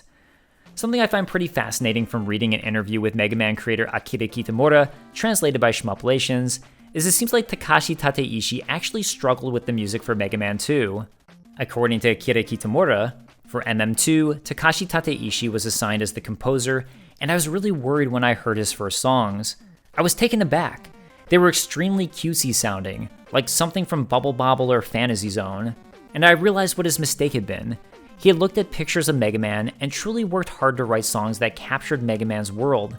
Consequently, they all ended up feeling like variations on the theme of Mega Man's character. The source of my worries with Tateishi's initial compositions was that they didn't match the game in motion while you were playing. They didn't match the movement speed or actions of the gameplay, so despite the fact that they were very good songs, they felt too laid back in the game. He was going to have to rewrite them. So Akira Kitamura gave Takashi Tateishi notes on how each stage should feel. You're floating in the water, everything is sparkling, but there's danger. The excitement of being up in the sky, of teetering right on the brink, Don't look down. Hurry, hurry, hurry, hurry, hurry. Concentrate, take your time and figure it out. Disappearing blocks. Keep moving along at a brisk pace. Don't stand in one place for too long. Smash, crunch, crash, clank. The gears are turning. Slipping and sliding through an underground maze. This way, that way, this way, that way. Ascending the stairs, higher and higher. Climb, climb. Another fun story from this interview, by the way, comes from when Takashi Tateishi came up with the Dr. Wily Stage 1 theme. From Akira Kitamura, one day, here's what happened. The usual pattern was that I'd go into the sound room and check on how he was doing.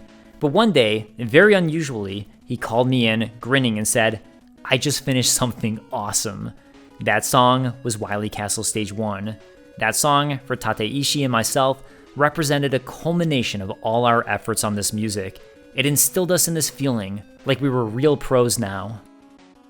Okay, we talked quite a lot about mechanics that covered the entire game, so let's come back to where we were with Crashman. Like Fireman, Electman, or the copy robot of Mega Man 1, Crashman is a reaction robot. He'll run back and forth, and if Mega Man shoots, he'll jump up and throw one of his crash bombs at Mega Man from the peak of his jump. So long as Mega Man is moving, this shouldn't hit Mega Man, as Mega Man should be able to just get out of the way. The crash bomb will then stick to the ground and explode, creating a small obstacle for Mega Man to avoid. What this means is, it's pretty easy for players to pick up on this pattern and exploit it. If a player jumps in the air and shoots, then runs, Crashman will jump into the shot, over Mega Man, and Mega Man will avoid his crash bomb, always. While this is, in essence, a pretty simple boss once you figure him out, I do like that about Crashman. He's a puzzle at first, but solve the puzzle and you're vastly rewarded. But unlike Electman, Fireman, or the copy robot of Mega Man 1, the puzzle of what Crashman's pattern is, and how to solve it so you can win feels far more fair, probably because it's much more simple. I suppose a fair critique of this fight is that it's so simple once you figure it out, there's really no tension to it. But as this is a singular boss from the game as a whole, I really don't mind this idea of a puzzle pattern that players can then exploit once they discover it for one of the bosses.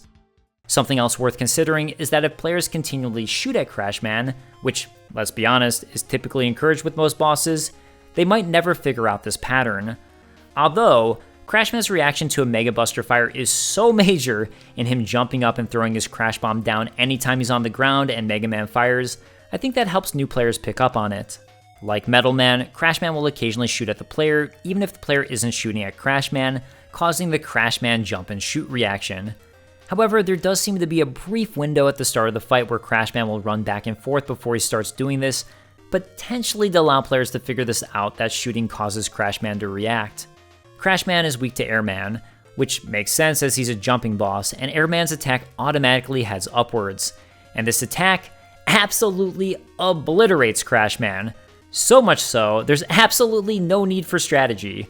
Honestly, I think this one is a little OP, as it's not like Crashman is the most difficult boss to begin with. But on the plus side, I suppose, it does allow newer players to not need to learn his gimmick. Some might see that as a negative, but I do think these boss abilities are one of the ways that Mega Man is able to cleverly include an easy mode without blatantly stating it's an easy mode. So, I don't mind. It's just odd how incredible this attack is against Crashman, whereas some future bosses we'll be going to's weaknesses are okay, but nothing to this extent. Now that we've defeated a couple bosses and stages with E-Tanks, you might want to revisit those levels so you can fill up on E-Tanks. But wait, in another major change to Mega Man 2, while you can revisit boss stages in Mega Man 1 after defeating that boss, you can no longer revisit a stage in Mega Man 2 after defeating the boss. I actually think this is a bit of an odd choice, especially since Mega Man 1 lets players replay levels. Later Mega Man games reintroduced the idea of being able to replay stages, so that actually makes Mega Man 2 one of the oddballs out in this regard. Really, there's pros and cons to both approaches that are worth talking about. In Mega Man 1, there was an ability M, or the Magnet Beam, that is absolutely required to beat the game. However, it's entirely missable in the middle of Electman's stage, so it makes sense that players would be able to replay all of the stages so they can search for what they missed. Since Mega Man 2 no longer has a missable necessary ability, replaying stages is no longer necessary. But there are other reasons players might want to replay stages as they progress through the game. Even before Mega Man 2, one major reason could be in order to obtain 1-ups. As there are limited lives in the Mega Man series, players might be incentivized to replay earlier stages where they know there's an easy to get 1-up or enemies they can farm for 1-ups before they move on to more challenging stages, especially before moving on to the various Wily stages. With Mega Man 2 and the introduction of E-Tanks, there's now even more incentive to replay earlier stages. Metal Man Stage has 2 E-Tanks, with one of them only possible to get if players have Item 2. It also has a 1-up that players can only get with Item 1. So in theory, if players wanted, they could replay the stage over and over again to quickly stock up on E-Tanks and lives. So I think that's why the decision was made to make it so players couldn't replay stages in Mega Man 2. That way, E-Tanks and 1-ups could be placed as rewards that players may or may not be able to obtain, but they'll never be able to overdo and obtain far more than the designers wanted. At the same time, I don't think it's necessarily a bad thing to let players who want to spend time doing this, to let them do it. If you play stages in the correct sequence, you can basically do this anyways, so I don't think there's too much harm in it. But I completely understand the devs' desire to limit players from abusing this in Mega Man 2. And you know what? To some degree, I do think forcing these restrictions on players can sometimes be the better choice. I'm going to pull a completely different type of game out here for my example, but let's talk quickly about Fire Emblem. My personal favorite Fire Emblem game is Fire Emblem 7 on the GBA, the Blazing Blade. In general, I love just about every Fire Emblem game, by the way, but the story, music, animations, and characters of the Blazing Blade really just make that game for me. But something else I loved about the Blazing Blade over the future installments of Fire Emblem is that it limits players from overleveling. You see, Fire Emblem is a strategy RPG series where players progress through a linear story. However, each character in their roster can level up, and part of this strategy is in smartly choosing which characters to level up and to not overlevel certain characters early on. But later Fire Emblem games eventually allow players to go to stages that they can replay over and over again, allowing them to level up every single unit in their army as much as they want. Not only does this make these games more time consuming if you want to take advantage of this, but it also takes away from the strategy of the games. Of course, you can play these games without doing that, but in my opinion, you're highly incentivized to utilize them. Unicorn Overlord, another fantastic recent strategy RPG game, also does the same thing, where as soon as these areas players can replay over and over again are introduced, it really destroys a lot of the interesting strategy of a strategy game. None of this is as blatant or easy to take advantage of in Mega Man. I really just wanted to point out a more obvious example of when giving players the ability to overlevel, or I suppose in the case of Mega Man, over-obtain items, can be a negative. In the case of Mega Man, if a player is playing, say, Metal Man Stage over and over again for E-Tanks and 1-ups, even though they're gaining the items they want, really they're doing something monotonous and probably boring, meaning their overall impression of the game is probably going to turn a little more negative, all while taking away from the intended challenge and point of the games. Of course, this can make the game easier for players who want it, so again, it's not like this is a black and white one-size-fits-all answer to what's correct. There's no correct choice, just how the designers want their game to be, hopefully experienced. Next up, let's travel to Airman, just to drive all of you Metal Man Metal Blade users crazy, because so far every boss I've picked to flex his Metal Blade. You're welcome. Airman Stage is the infinite pit stage, which makes sense, because you're in the air. While other levels do have infinite pits, that's pretty much what all of Airman Stage's challenges are centered around. The other thing that keeps this stage consistent are these big goblin enemies who spawn mini goblins. They are the challenge present at the start of each of the stage's checkpoints, so let's talk about these goblins. This is very much a personal preference, but these guys are the reason Airman Stage has always been one of my least favorite of the Mega Man 2 bunch, because they inherently slow down the stage to a bit of a crawl. The whole idea is that once one appears, its horns will slowly sprout, which can damage Mega Man, or knock him back into the infinite death pit, and mini-goblins, who are easy to defeat, spawn out of their ear holes. It definitely is a unique enemy design as it acts as an obstacle, platform, and enemy all at the same time. The idea with them is that you're supposed to wait inside of the main head area while the horns sprout, and then use the point in time they recede to quickly run through before they start sprouting again. Something interesting though, is that the horns deflect Mega Man's attack, which really serves as a way to make the mini goblins that instantiate out of the big goblin's ears real obstacles. I'm pretty certain that the reason these horns deflect Mega Man's Mega Buster and other boss attacks is that the team tested this enemy, and without the horns deflecting the attack, it would have made the mini goblins that spawn a pretty pointless obstacle.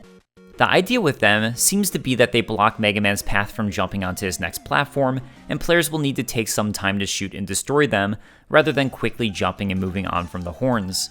It makes time management a little more difficult on this obstacle. So I'm sure the team ran into the problem that players could easily just sit in the middle of the big goblin's head and rapidly shoot to destroy the mini goblins without much thought and quickly progress. So their solution for the obstacle not behaving quite how they wanted was in the horns deflecting Mega Man's attack. While I find all of this interesting to think about, it's still not my favorite obstacle. The nice thing is, they don't do all that much damage to Mega Man, so if you're impatient, like me, you can jump directly onto their horns or run into them, and then use iframes to just move on and not deal with any part of the obstacle. There's also just enough room on the edges of the horn for Mega Man to land without getting hit. It's super difficult to do, but it's a tactic that speedrunners employ, and still is possible. And that factor, I think, is super cool to these guys. It would have been pretty easy to make these horns take up all of the goblin's side, making it impossible to do this technique, and while it may not have been intentional, it feels like that might have been a deliberate design choice. I like the idea of having enemies with hard to pull off tricks like this. While it mitigates the intended challenge, pulling something like this off is even more challenging and also rewarding at the same time. So maybe I'm coming around on these guys in real time here. The most interesting challenge with these goblins comes out around the halfway point of the stage. Whereas the first portion of them sees Mega Man being able to jump on platforms in between each goblin, the final goblin portion has 2 of these robots in a row. It's a pretty notable challenge in that the timing of these goblins' horns are based on when they're spawned. So uniquely, it actually asks players to think about when they spawn the enemy in order to best line up the 2 goblins' horns for platforming across. If you're not just YOLOing like I tend to do. You can also despawn and respawn the goblin's horns if you leave and re-enter the screen to reset the pattern. So actually, a really thoughtful and clever use of the spawning and despawning mechanic of the games at play here. After the first round of goblins, you'll reach these lightning-tossing Zeus robots riding on clouds. In order to progress, players will need to kill the lightning tosser, then catch a ride on their cloud. And this, to me, is a very similar challenge to the footholders of Iceman stage from Mega Man 1, but done properly. If you watched my Mega Man 1 video, I had quite a lot of issues with this enemy. From its platform detection not working properly, to its randomized pattern being able to easily screw over players, to its random shooting also easily being able to screw players. The idea in and of itself wasn't bad, make a series of moving platforms over an infinite death pit Mega Man has to traverse, but the execution was. So here, in Airman stage, we have a very similar obstacle. It's a small moving platform Mega Man will have to traverse that can hurt Mega Man, causing his knockback to knock him into oblivion. But now, in probably the most important step, the platform detection is fixed. At least, in my experience, I've never had these platforms misread Mega Man's ground detection, and Mega Man always properly lands on the clouds. Additionally, while the pathing is always the same, it's still challenging to navigate from a small moving platform onto another small moving platform, but now randomization won't make it so players get stuck in a pattern or cycle that makes it so they can't move on. Or, as was the case in Iceman stage, a situation where a platform looks like it's headed in your direction that then suddenly moves away once the player jumps. There's also still enemies that attack you here, but you can defeat the enemy, and when you do, you destroy that portion of the obstacle. It's not too difficult with the Mega Buster, and certain boss abilities, like Woodman's Leaf Shield, will immediately destroy the robot. So really, kudos to the team for taking a major problem area of Mega Man 1, finding what works about the design, and then improving on it and implementing it here. What was once a super frustrating sequence and challenge has evolved into what I, at least, find to be a fun challenge. Before moving on to the final challenge of the stage, I guess I can briefly talk about these noodle robots here. They're interesting in that, while they're extremely easy to defeat, and until being defeated, infinitely spawn these noodles that are also extremely easy to defeat, they're also just out of range for the Mega Buster to hit.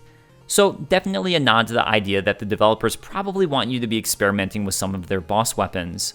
Also, the infinitely spawning noodles have item drops, like any other enemy, so like my corn robots of Metal Man stage, these can also serve as a nice way to farm for some health or energy drops if you need it. Past the second round of goblins, we'll reach another unique enemy to Airman's stage in these giant fan robots. This is another one of those great concepts for an enemy that's very much tailored around Airman's stage. Instead of physically attacking Mega Man, as Airman's stage is all about infinite pits, these enemies instead serve as giant fans that attempt to blow Mega Man off the side of a platform and to his doom. The player will fight against a short sequence of the Matsuburo with, per classic Akira Kitamura design philosophy, the terrain being the only thing to truly change. Also, per his design philosophy, the first encounter is the easiest, the second the most challenging, and the third and final encounter once again being easy to leave players with a softer impression.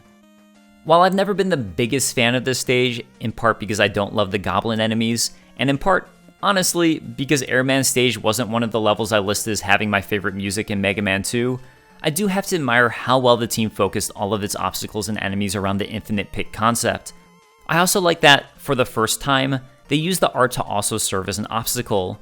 While the background is a simple sky blue in Airman's stage, this is the first time, and one of the few times until the Super Nintendo, that we see art in the foreground, and smartly, because art is in the foreground, it's used as an obstacle in this stage, specifically set at points to obscure the player's view of what's going on.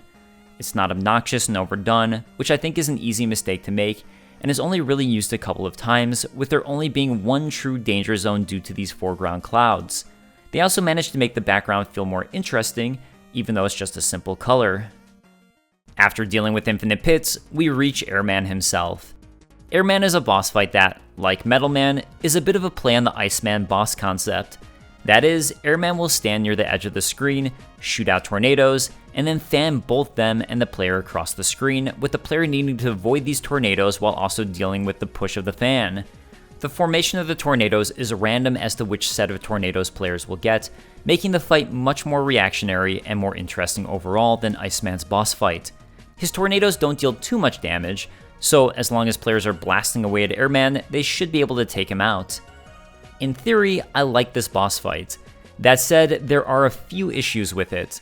The first one is that, as I mentioned, so long as the player just continually fires at Airman and has full health, they should be able to tank this fight. The devs tried to mitigate this, I think, by making it so Airman's tornadoes deflect Mega Man's attacks, but it's still really easy to do. The other issue is that, as far as I can tell, one of the tornado formations is impossible to avoid. As this is RNG, it's RNG that you could take completely unavoidable damage here, which I'm not a fan of. There are a couple of really difficult patterns to avoid taking damage, and even though they are hard, the fact that they're possible makes me not mind those ones at all. It's really just this one specific attack. I think given those two factors of this fight, I think it would be much more improved if Airman dealt more damage to the player on hitting the player, making it so the player couldn't tank the boss fight, but by also improving the overall tornado patterns, so there's a couple easy to avoid ones, a couple intermediate to avoid patterns, and a couple of difficult to avoid patterns, with none that are impossible to avoid. That way, this fight could never be viewed as unfair. One more quirk to Airman is that he doesn't just stand on the edge of the screen attacking, but will occasionally hop over to the other side of the screen. While I always viewed this as nice, easy shots to get in on Airman, it's also pretty easy to take damage from Airman as you run to the other side of the screen. So it's pretty cool then that there's this strategy to deal with this that I never knew until writing this video and looking it up if it was possible to defeat Airman with no damage, Mega Buster only. While, as far as I could find, that is RNG, I found a super cool Airman strategy posted by Coop, the King. I say that because I showcased a Fireman strategy posted by Coop in my Mega Man 1 video, so it was cool to find another new strategy posted by Coop that I never knew about until now. That strategy is that when Airman hops across the screen, players can stay in place and attack Airman, as Airman never touches the edge. Airman will then shoot out his tornadoes, but shoot them to the main portion of the screen where the developers assumed Mega Man would be standing. When he uses his fan to push the tornadoes, it does still push Mega Man across the screen, even though you're standing behind his fan, so players can use this moment to easily jump over Airman and totally avoid damage. I like this strategy a lot, and I think it's really cool that there was this quirk to the boss I never noticed. I also find this interesting because it would have been pretty easy to just have Airman stand at the edge of the stage, which makes me wonder if the devs did this intentionally with this strategy in mind. I say that because the boss of the prologue stage of the game I'm working on with my friend does something similar in that it'll always reside close to the edge of the screen. However, for a long time, ours didn't allow room for the player to stand behind it, which was intentional placement on our part. But we ran into an issue where sometimes we'd see players accidentally cycle into a get-hit loop of doom in the corner of the screen. So we moved the boss further away from the wall to allow room for the player to stand and introduced a new attack to prevent any potential cheesing. Because Airman is such a small enemy in size, I doubt the team had to worry about the same get-hit loop of doom my friend and I had to worry about, but I'm sure that this placement was intentional, and I wonder if the strategy I learned through watching Coop was also an intentional strategy for Airman. Airman is weak to Woodman, but Woodman's Leaf Shield doesn't protect Mega Man and it bounces off of the tornado projectiles. So if you want to use this, you'll need to get close to Airman or wait for him to jump towards Mega Man, meaning that you still risk taking damage in this fight. While it does definitely do good damage against him, and I like the idea that the leaves are probably jamming up his fan, because of this need to get close, it's not as ultra powerful as some of the other boss weaknesses we'll be seeing in the game. Like Metal Man with Quick Man's ability, it means this boss ability helps, but is still a trade-off. Airman taken out, players will receive a brand new feature to Mega Man 2, one of Mega Man's items. Item 1, Item 2, and Item 3 are obtained by beating specific bosses and are a precursor to Rush, who would come in Mega Man 3.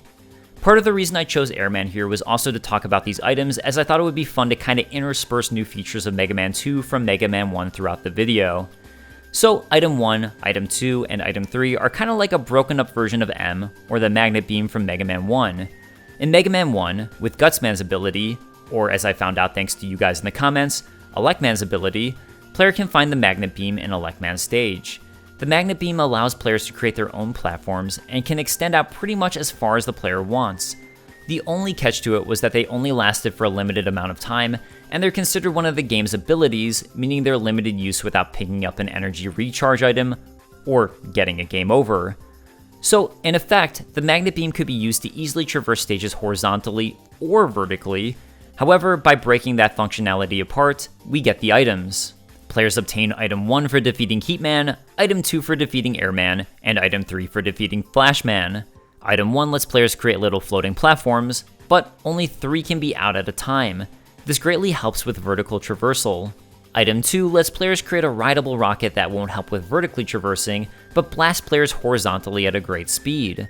Item 3, like Item 1, helps players traverse vertically. However, this time it's by creating a spider-like platform that clings to the side of the wall and moves up and down it. It's a little redundant when compared to Item 1, however, because Item 3 is better at going strictly vertical in tight spaces, whereas Item 1 requires a bit of horizontal space to use it properly, the team was pretty good about creating situations where players will only be able to use one or the other ability to get where they need to go. There's an interesting quote from Keiji Inafune about these in the Mega Man and Mega Man X official complete works. In Mega Man 1, the basic actions involve shooting and knocking stuff over, but there were also many traps on the map that players had to navigate. In Mega Man 2, we kept all of the above, but added many more traps. We implemented items 1, 2, and 3 to assist the players in this respect. This quote makes it sound like these were new and intentional ways to get around traps, but for the most part, as I said, I don't think it's really that much different from what M was already doing for players. While in general, I like these abilities, I do find a few decisions with them questionable and worth considering. The first of these is that you earn them by defeating certain bosses. For the most part, these abilities aren't really all that much more powerful for getting around the obstacles of Mega Man 2. The only real major obstacle I can think of is Heatman's stage, with his invisible block portion that can be brutally difficult without Item 2. So maybe the designers were hoping players would first encounter this one particular trap without Item 2 and the ability to get around it. Otherwise, the only major thing not having these items holds players off from is in getting certain 1-ups or E-tanks. That's really the bulk of what these items do pre-Wily stages, as, for example, Item 1 is going to get you to that out-of-reach 1-up in Metal Man stage I promised I'd talk about, and Item 2 is going to get you to that out-of-reach E-tank in his stage. Meanwhile, any of these items can help players get an out-of-reach 1-up in Quick Man's stage.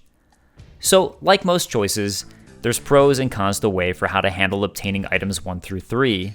If players start with these tools, does that completely trivialize certain challenges you might want players to attempt?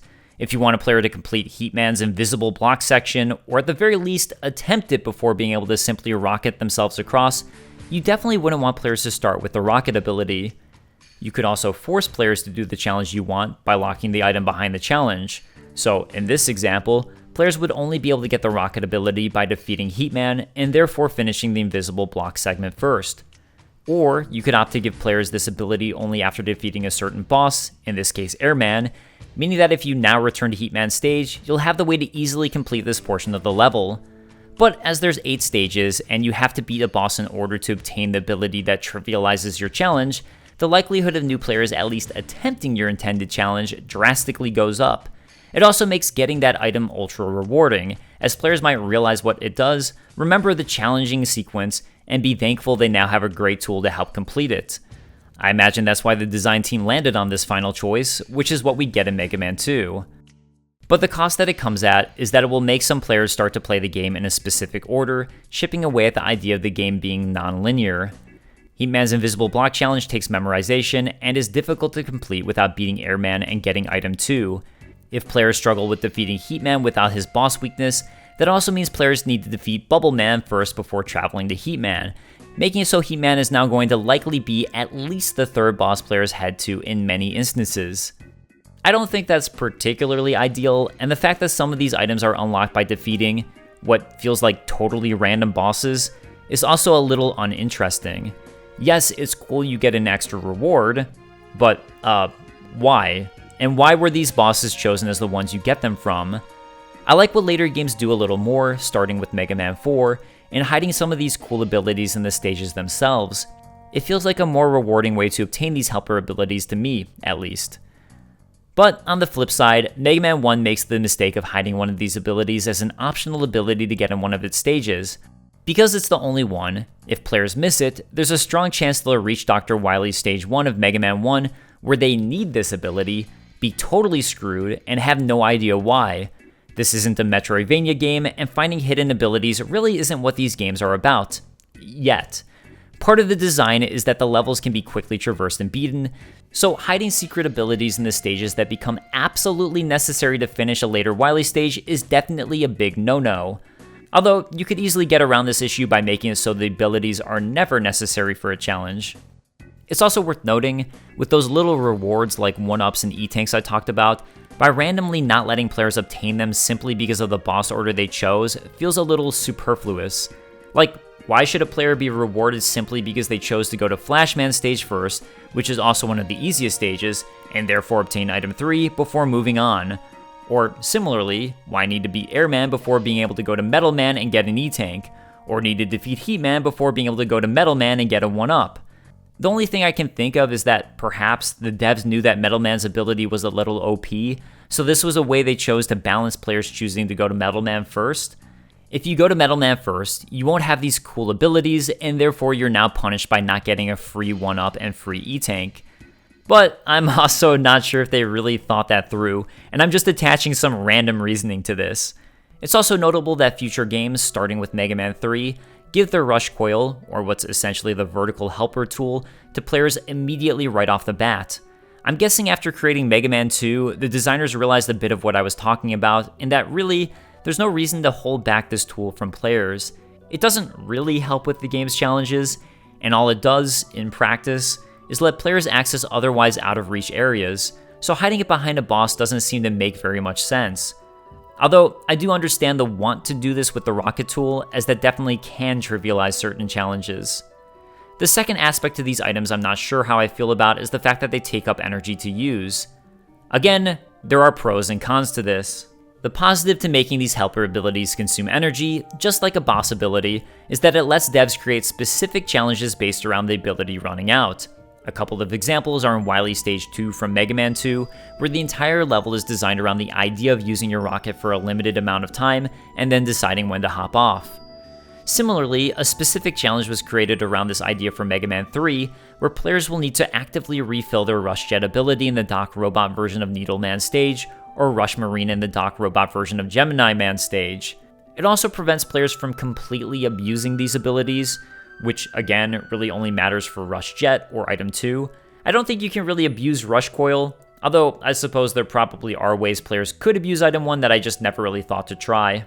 But on the negative side, it's another ability players will have to think about refilling, And for the most part, they really are helper tools that are rarely needed, and not having enough juice to use them can end up being super frustrating due to the way energy doesn't recharge in most of these games, not all, unless players get a game over.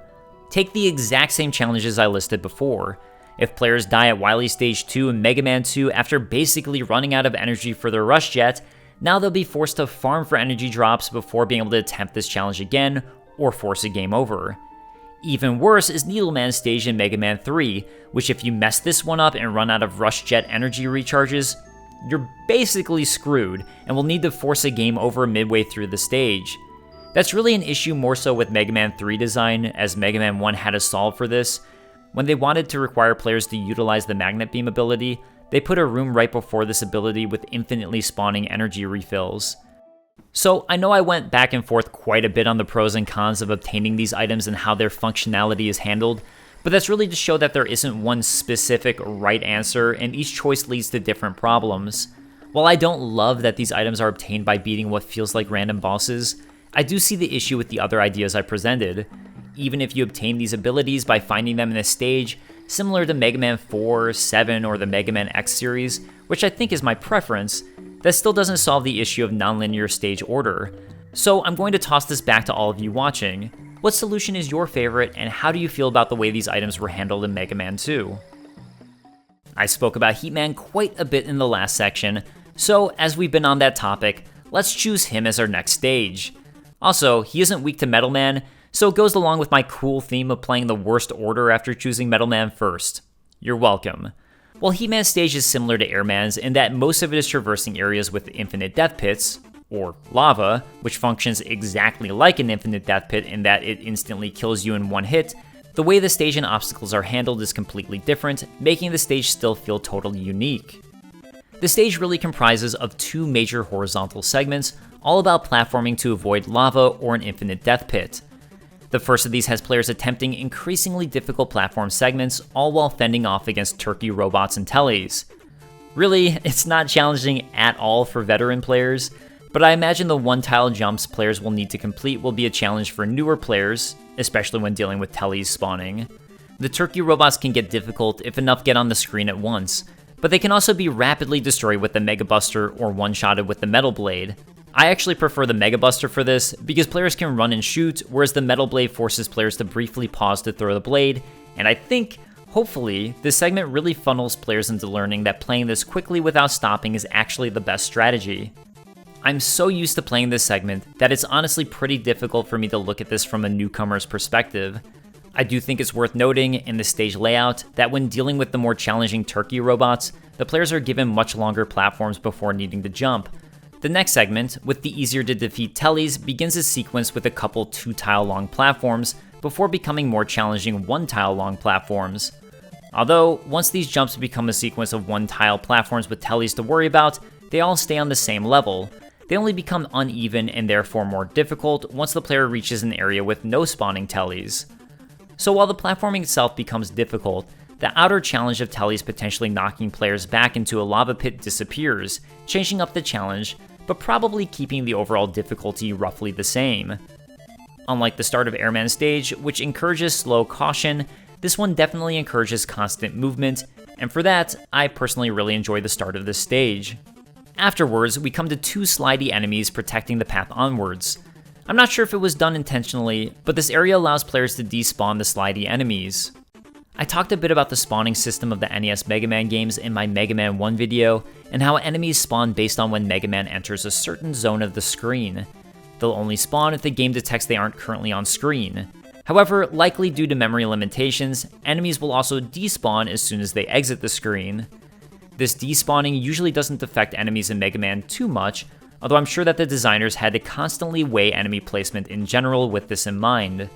Despawning enemies is a trick that I use very specifically in Mega Man 2 in a couple of places, and this is one of those, as the enemy who is probably the most affected by the spawning and despawning mechanic is this slidey enemy. This spot isn't really the most difficult spot in general if you're playing it normally. It's easy to avoid getting hurt by the first slidey enemy, and the second one is a little more challenging to avoid, but still not too difficult. Even if you mess up, it's not like it hurts you for all that much, but it still feels cool to totally despawn them and avoid any damage altogether. So all you'd have to do to pull this off is walk past the range of where the slidey enemy would normally spawn, then simply wait for it to go off screen, and voila, you've despawned slidey. Slidey enemy introduced, we head down and it's time for the stage to introduce the next major obstacle, invisible reappearing blocks. While we saw this concept used in Mega Man 1, Heatman Stage takes this concept to a whole new level. It's much more refined, but also unfair in its own new way. This first screen though, I think is fantastic. In fact, it's almost the exact same thing we see in Iceman Stage from Mega Man 1, but in my opinion, done far better. If you watch my Mega Man 1 video, while I have no issue with this type of challenge in general, you might recall I wasn't a fan of the room in Iceman Stage. The reason being, some of the jumps were incredibly difficult to make with near pixel-perfect jumps, and if you messed up, you had to wait for the platforms to reappear again so you could even attempt the challenge, all while dealing with Mega Man 1's slidey enemy, which you'd have to repeatedly hop over. Something I need to correct, by the way, is that I completely forgot you can kill these slidey enemies with certain boss abilities, like Cutman's ability, but you also might not have the ability, making it just as annoying as I described, and also, that doesn't really fix the near pixel perfect jumps you have to make. So, Mega Man 2 actually corrects both of my major criticisms. While the screen still has a slidey enemy, this time there are safety platforms above the slidey enemy. Yes, you can still fall down if you miss your jump and still fall into this trap, but now if you don't have the tool to kill the slidey enemy, or want to waste your ammo, you no longer have to repeatedly jump, can mess up, then get away to safety. That alone fixes my major grievance with this same scene in Iceman Stage, but Mega Man 2 goes a step further and even fixes the invisible reappearing block sequence. Now, a new type of obstacle is introduced, a block that will appear directly above Mega Man. If players wait too long, it's an obstacle that is super difficult to jump on top of and will likely force Mega Man to bump his head, then fall into the slidey trap. However, what this should do is force players to learn the timing of these invisible blocks and that you really want to be jumping in the air before the invisible block you want to land on appears. It's nice, because it's a new way to make obstacles with these invisible blocks, and at the same time, actually teaches the player how to be better at timing out these types of sequences in general, with a very low stakes punishment for messing up. And while this can be difficult, it still feels more fair than the near pixel perfect jumping of Mega Man 1's invisible blocks. An interesting quirk with these blocks though, that's especially noticeable now that this new type of obstacle is introduced, is what happens when the invisible block appears directly on the same spot as Mega Man's collider. You don't want to kill the player for this, right? But how do you deal with it? In Unity, which is the game engine that I use, if two colliders like this are overlapping, the one that has physics on it will be forcibly pushed out in one direction or the other. While Mega Man 2 obviously wasn't made with Unity, as that didn't exist back then, and likely has its own unique physics engine, it seems to me that the way overlapping colliders works in Mega Man is virtually the same. Sometimes it seems like the collider has no impact on Mega Man, and if anything, helps push him up into place. But that might only be if you're directly on the center of it.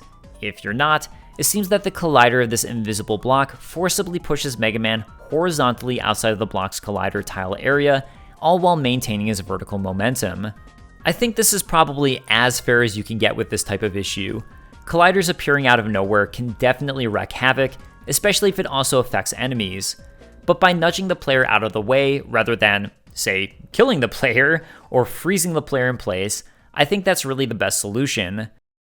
With that, we make it to the next major horizontal segment of Heatman Stage, and what I'm sure is by far the most memorable segment. It all starts with a series of relatively simple invisible block challenges, really only made more difficult by the reintroduced tellies. Especially this one telly right here, who players can end up jumping into while trying to progress, and thereby being knocked into their doom. While it's certainly not the most challenging portion of the stage, 3 of the obstacles include shortcuts that can be blown apart by the Crash Bomb ability, which is a nice touch. I think this is a good use of the boss abilities in the stages, and something we didn't see in Mega Man 1. While the challenge can be completed without a boss ability, the boss ability makes the section a little bit easier, and I think that's the perfect balance, especially in Mega Man's non-linear game design. It should never be impossible to do these sections, but it's a nice way to remind players just how useful boss abilities can be. Complete this portion, and you'll reach what's by far the most challenging portion of the stage, and honestly, without item 2 that we obtained from Airman Stage, probably one of the 2 most difficult segments of Mega Man 2's Robot Master stages. It's also, in general, a really interesting design choice, so let's go over this. What you reach is an incredibly long and challenging invisible block section. The invisible block section uses the same idea that was introduced earlier, where blocks will appear directly above Mega Man he'll need to jump on. And while the first portion of this invisible block sequence starts in a safe zone, where if Mega Man falls, he'll fall to safety, it quickly moves into a portion over lava, and then over an infinite pit of doom. If players don't have item 2, they'll be forced to complete this invisible block section. In theory, this is fine. The issue comes in the instant death portions and the blocks that appear directly above Mega Man. These blocks that appear above Mega Man are impossible to predict on a first playthrough, and if players don't jump early by knowing they exist, they're going to hit the top of the block and fall to safety at the beginning of this sequence, or their doom as the sequence continues. There are 3 times in total during this sequence that blocks will appear directly over Mega Man. The first 2 of these are over a safe zone, where Mega Man falling will just mean he'll have to restart the sequence. The 3rd time this happens, though, is over an infinite death pit, and, as I mentioned, impossible to predict. It definitely feels unfair, which is a shame, because I feel like the devs were so close to a perfect solution to how to deal with this if they wanted to keep the trap, that I also never realized as a kid, but only realized in replaying. You see, something clever players can do once they see the danger of lava is hang out at the edge before the lava section and watch how the blocks appear. After memorizing the pattern, then is a good time to go back and actually attempt the sequence. But this portion doesn't really matter too much, as the only truly hard part players will have to deal with, in the part where a block appears over Mega Man's head, is in the safe zone just before the lava starts. However, when the lava section ends, and just as the infinite death pit begins, there's a 1-up players can jump down to collect. Getting this 1-up without item 1 or item 2 means players are forced to die. But this is the perfect opportunity to let clever players jump off, get a 1-up, and read the next sequence of blocks before offing themselves. Or so I thought to myself.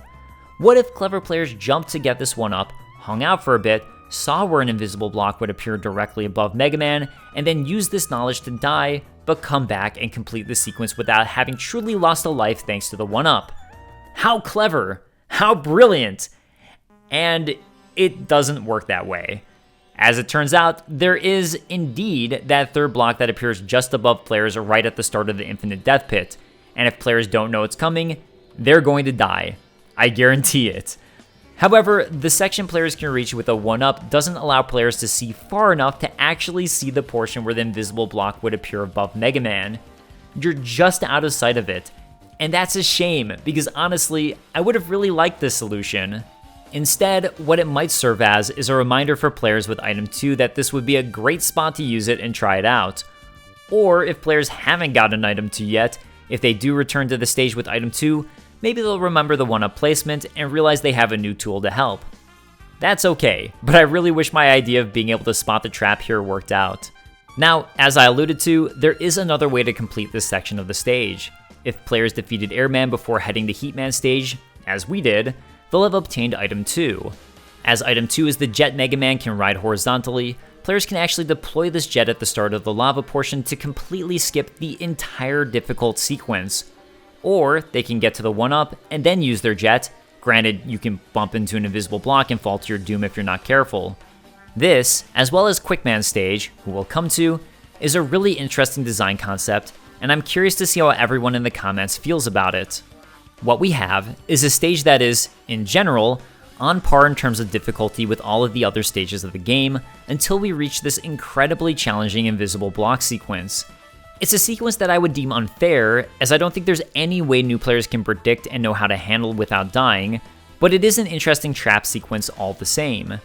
However, if players come back with the right tool, in this case item 2, they can completely skip the entire challenge. For my part, I actually don't have an issue with this.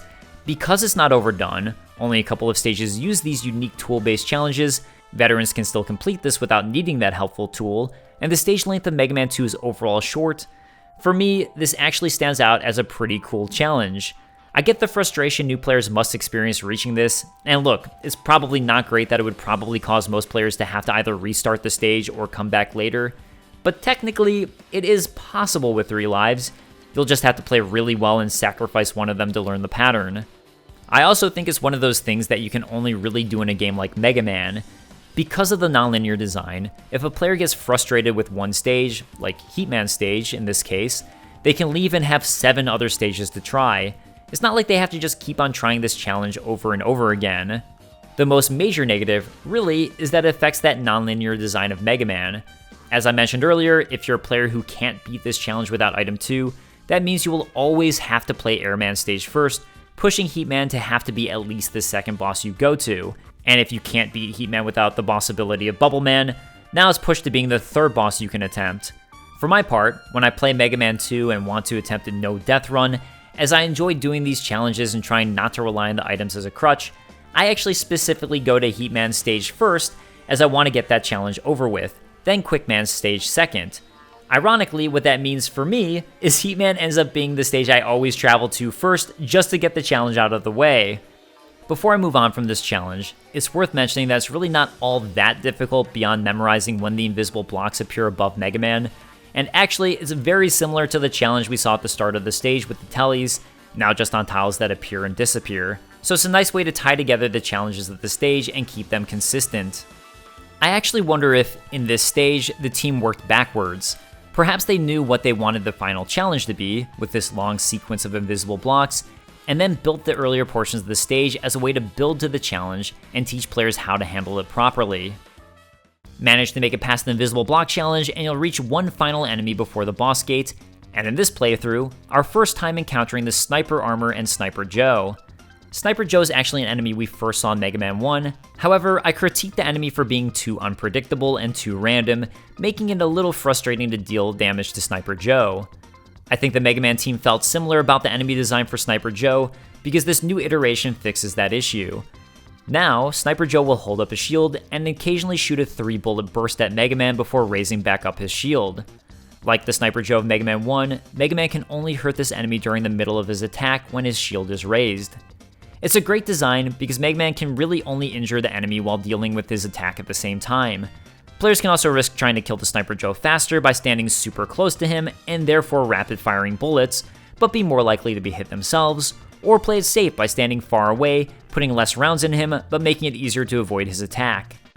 I think, in Mega Man 1, the team probably got a little overzealous with the idea of randomization.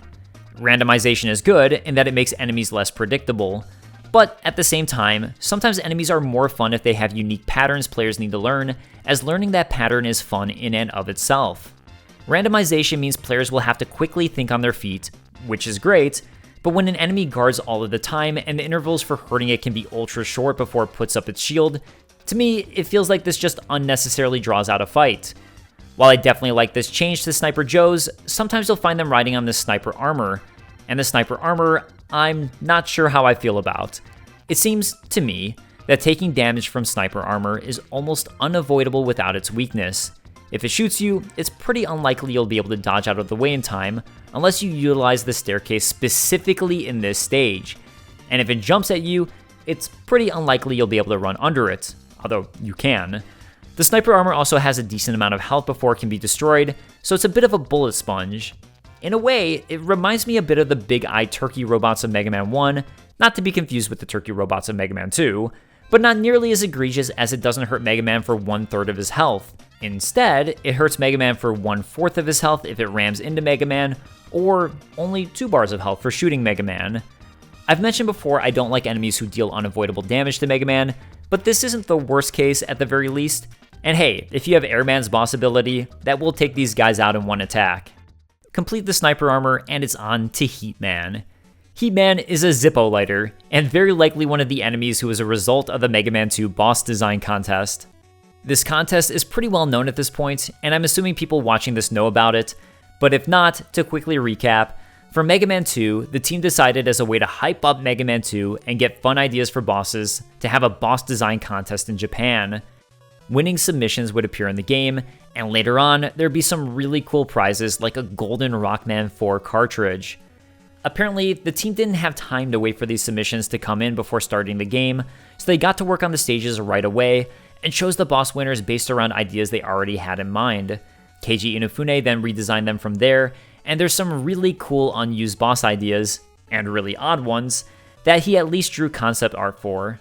That said, I really wish we got to see what the winning submissions look like, As far as I can find, these were never released to the public, so I guess we have to take them at their word that they did indeed choose a Zippo lighter robot submission as inspiration for Heatman.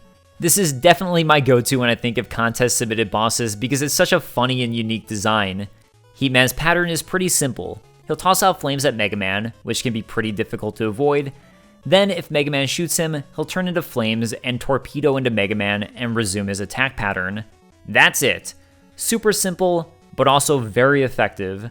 And on that note, the boss patterns are something I think were vastly improved on in Mega Man 2 compared to Mega Man 1. While Mega Man 1 has some good boss patterns, they're definitely pretty different in feel. A lot of the robot masters in Mega Man 1 rely on the idea that they'll be running back and forth across the screen, or towards the player. It makes the pattern a little more difficult to pick up on for many of these bosses, in particular Electman and Fireman, meaning unless you have the boss weakness, these can be really challenging fights. I mean, aside from the fact you can tank and kill Fireman.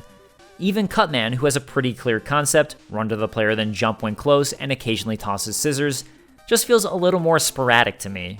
But in Mega Man 2 and onwards, bosses really have more distinct and noticeable patterns. Airman and Metal Man attack Mega Man from a distance, and Mega Man will need to avoid these projectiles. Crashman reacts to Mega Man's shots, but is really simple to deal with once players understand how. Heatman charges at Mega Man whenever he's hit and lobs attacks at him otherwise. Bubble Man has a distinct pattern of throwing bubbles, then swimming up while slowly shooting.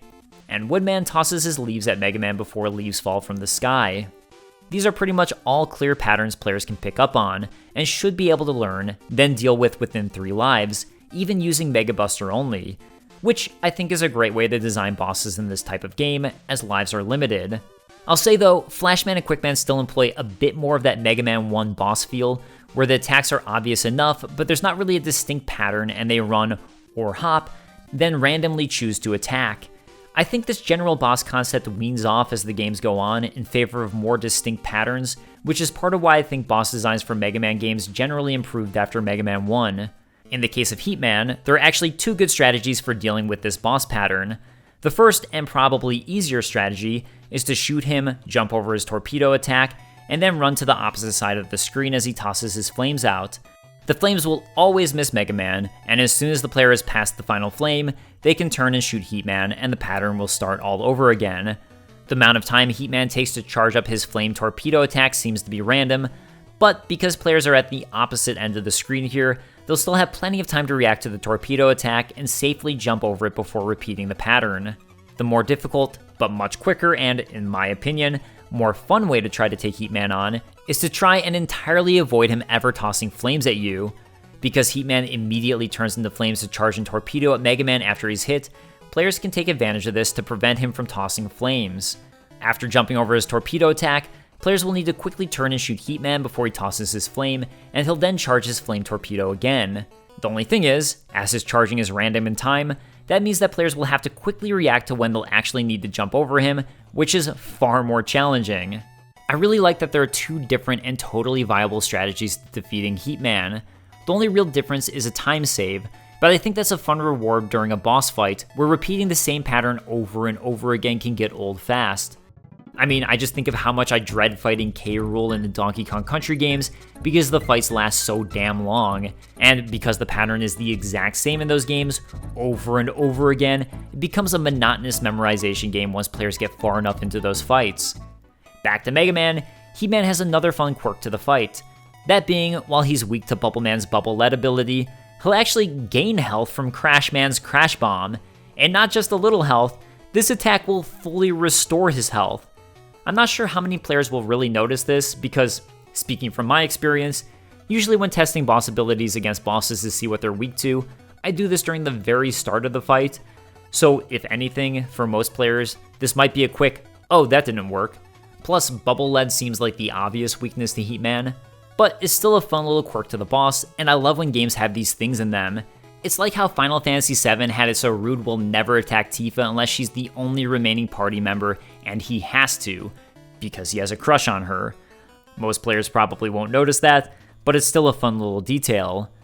Heatman isn't too difficult once players learn the pattern, so long as they use the easier version of trying to kill him, and his weakness, Bubble Lead, will make this even easier. While Bubble Lead is a fairly slow attack, players will still have time to use this for the easier version of the fight and avoid taking damage, so long as they don't wait too long to attack.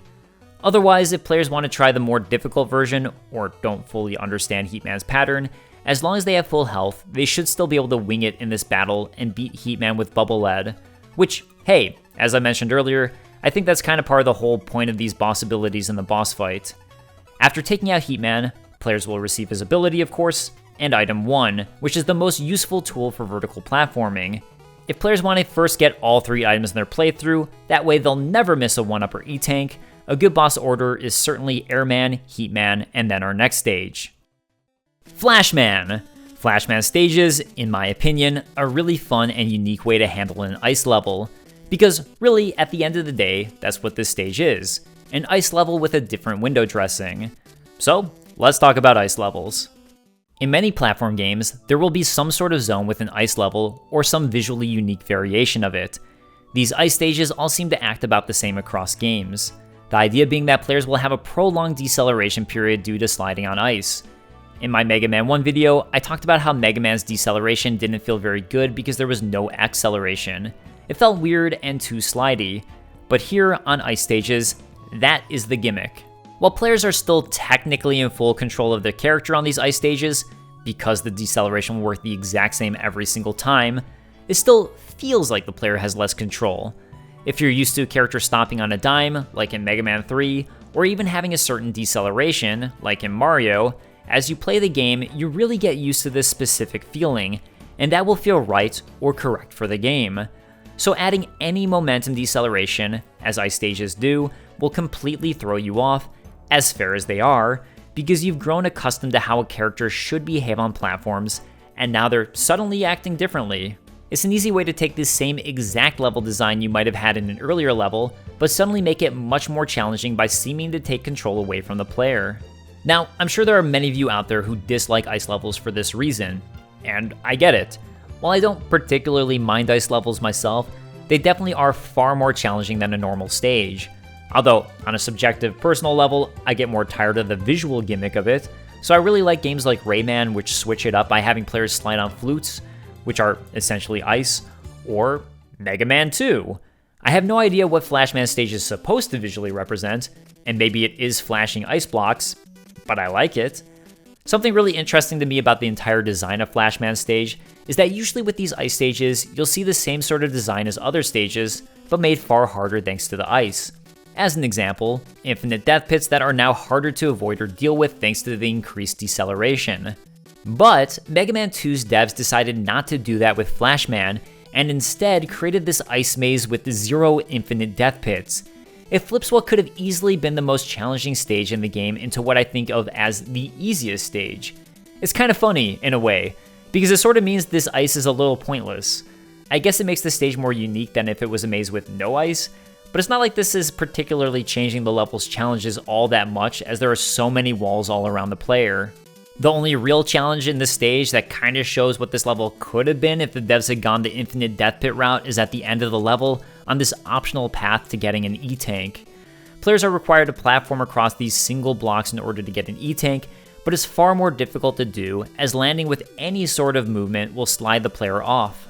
Although, if the player lands without moving left or right, the ice won't affect them, which works as a nice little trick for this sort of traversal. It serves as a nice true challenge in this stage, because otherwise, oh boy, this stage is super easy. As I mentioned, it's set up as a maze. The first segment will see new players looping around, although veteran players will be able to quickly know exactly where to go. Then there's a sequence of falls where, again, this is sort of just luck for a new player, although really it all leads to the exact same place, just with varying challenges depending on the luck of which drop you chose to take. The first sequence is really the most maze-like. It has these Shotman enemies who fire at Mega Man in either a low arc or high arc depending on where it detects Mega Man to be. I like the fact that they're constantly detecting where the player is, have a basic shot, and change the arc of their shot depending on where they're detecting Mega Man. It makes them a little more dynamic, and for a basic enemy, honestly, that's really all you need. Because of the way they're placed, while it's a little difficult to pull off, it actually is possible to finish the entire sequence Mega Buster only without getting hit, so I think it's pretty cool that it seems like the devs seem to place these enemies specifically so, if players know the correct route, they actually can avoid taking damage. But unless players know the correct sequence here, taking any damage is pretty much unavoidable. The enemy barely hurts Mega Man, and there are plenty of free health item placements throughout the maze, so you can still technically finish it with full health. But how you feel about this almost unavoidable damage will vary person by person. I have to assume, as these enemies hurt Mega Man for so little and there are health items placed throughout the stage, most people won't mind. But this almost unavoidable damage is a consistent thing throughout the stage, especially for new players who don't know the route and for players who don't have previous stages' abilities. For example, the very first drop in the stage has two possible routes. The first of these is the route most players will take, as the second requires players have either Item 3 in Crash Bomb to access or Item 1 in Crash Bomb to access. Item 3 is impossible to have at this point, as you get the item for defeating Flashman, so in order to reach this second alternate route, players will have to have defeated Heatman for Item 1, which as we just discussed is incredibly difficult for new players, and have defeated Crashman for his Crash Bomb attack. The second alternate route takes players on a path that allows them to easily avoid taking any damage. But if you don't have either of these two abilities, you're going to be forced to take the main route, which will take you to a small platform with a sniper armor, which is almost impossible to avoid taking any damage from without Airman's ability. And that's kind of what this entire maze is. Will you get lucky and take a route that allows you to entirely avoid taking damage, all of which need, at the very least, the Crash Bomb attack? Or will you take some route where it's possible, albeit incredibly challenging, to avoid taking damage unless you have enemy weaknesses? The second half of this stage comprises of these various lucky drops, so your first time playing, it really is totally luck-based. None of the enemies placed throughout this stage are particularly difficult, with the exception of maybe the sniper armor, and none of them deal all that much damage to Mega Man. So even if you guess wrong every single time, so long as you're picking up the health items, you'll probably still be able to clear this stage without too much trouble. So it's not like this maze factor or guessing wrong is going to automatically result in the player's death. It just means you've guessed wrong and now have to deal with some challenge that has a high chance of dealing some damage to you. If you guessed wrong and fell into an instant death pit, that would be a problem, but that's not the case here. So, like before, how you feel about this stage is really going to vary person by person. I think some people will probably hate the luck-based aspect to this stage for new players and will claim it's bad level design. Then I'm sure some people will hate how easy this stage is, especially when you know the correct path through the maze and will wish it was full of normal challenges. On the opposite end, there will definitely be people who find the easiness of this stage to be a relief in a game filled with difficult challenges. Personally, I fall on the end of thinking the stage is totally fine in design and a nice mix-up with all of the other stages. If this were the entire game, I wouldn't think it's good design, but this is Mega Man, and this is one of 8 non-linear stages players can choose. I actually like that the design conceit of this stage, and that it's this luck-based maze players are progressing through, is totally different from all of the other stages. The fact that it ends up being an easier stage, to me, just means that this will end up being the first stage many returning players will choose, and I don't think there's anything wrong with that. It's also interesting that this ended up being the game's version of an ice stage, and because it's lacking in any possible way for players to instantly die, like in how many games use ice stages, I also think a lot of gamers who hate ice stages will probably appreciate that. For my part, I just think it's an interesting choice, and I appreciate it being different from most other games out there, even games that would precede Mega Man 2 in release date. I'm not sure how I feel about the oftentimes unavoidable damage, but because this stage does have very deliberately placed health items for Mega Man, and enemies don't hurt him for very much, unless you're attempting a no-hit run, it's not like this really ends up mattering very much for this stage. This is also another one of those levels that has a really nice despawn location I always like to use. In particular, this final sniper armor right before the boss gate is really easy to despawn, and therefore make reaching the boss gate much easier, and less of a challenge if you miss the jump. And speaking of which, go through the boss gate, and you'll reach Flashman himself. Flashman will run back and forth through the boss room chasing Mega Man. Then, on occasion, he'll use his ability, which freezes everything on the screen, meaning in this case, Mega Man, and will shoot a rapid-fire shot in the general direction of Mega Man. If Mega Man jumps at the exact right time, it's possible to avoid this. What makes Flashman especially difficult to avoid taking damage from is the uneven terrain of his boss stage. But while difficult to pull off, it is possible. In fact, here's a video of YouTuber Mega Harv defeating Flashman without taking any damage, Mega Buster only, on a Guitar Hero controller, which I'm also linking to in the description. Overall, Flashman is a really easy boss to defeat as he doesn't deal too much damage to the player. If players are going at it Mega Buster only, even if you play poorly, you should be able to tank this boss fight. If you're using his weakness of Metal Man, even easier, as you'll be able to pretty instantly destroy him since the Metal Blades deal so much damage to him. While I enjoyed this boss as a kid, because I could reliably defeat him every time, in retrospect, I don't particularly think it's the best designed boss. Yes, you can be like Mega Harv and figure out a way to defeat this boss without taking any damage, but it's pretty difficult to figure that method out, which is to stay in the center of the stage and get good at jumping over Flashman and understanding when and how to avoid his attack. So really, for most players, I think this ends up feeling like a battle where you're running away from him, shooting when you can, and more so trading blows back and forth. As I mentioned earlier, it's a little bit more like some of the Mega Man 1 battles, and for my part, I prefer when bosses have set tells and attacks that players can learn and master. No matter how challenging it gets, like Grim from Hollow Knight, these are boss fights I enjoy more than something that feels blow for blow. Because of how the boss is designed, I think that's why you can reliably kill him Mega Buster only, even if you have zero understanding of his attack pattern. His weakness of Metal Blade completely trivializes the fight as it's so powerful. So, all in all, no matter how you slice it, there's really not much you're doing other than just jumping and shooting a moving obstacle without needing any understanding of how or why it works. So, not the best design, but at least it's not a brick wall like Elecman from Mega Man 1 can be if you don't have his weakness. For defeating Flashman, you'll obtain his ability of the Time Stopper, which is a super unique ability to every Mega Man game I'll be going over shortly, and the final of our 3 items, Item 3. Now that we have the Time Stopper ability, you all know where I'm heading. It's on to Quickman. Starting the stage, you'll immediately see an easy to obtain 1-up, so long as you have one of the items. You can get it with all of them, even Item 2.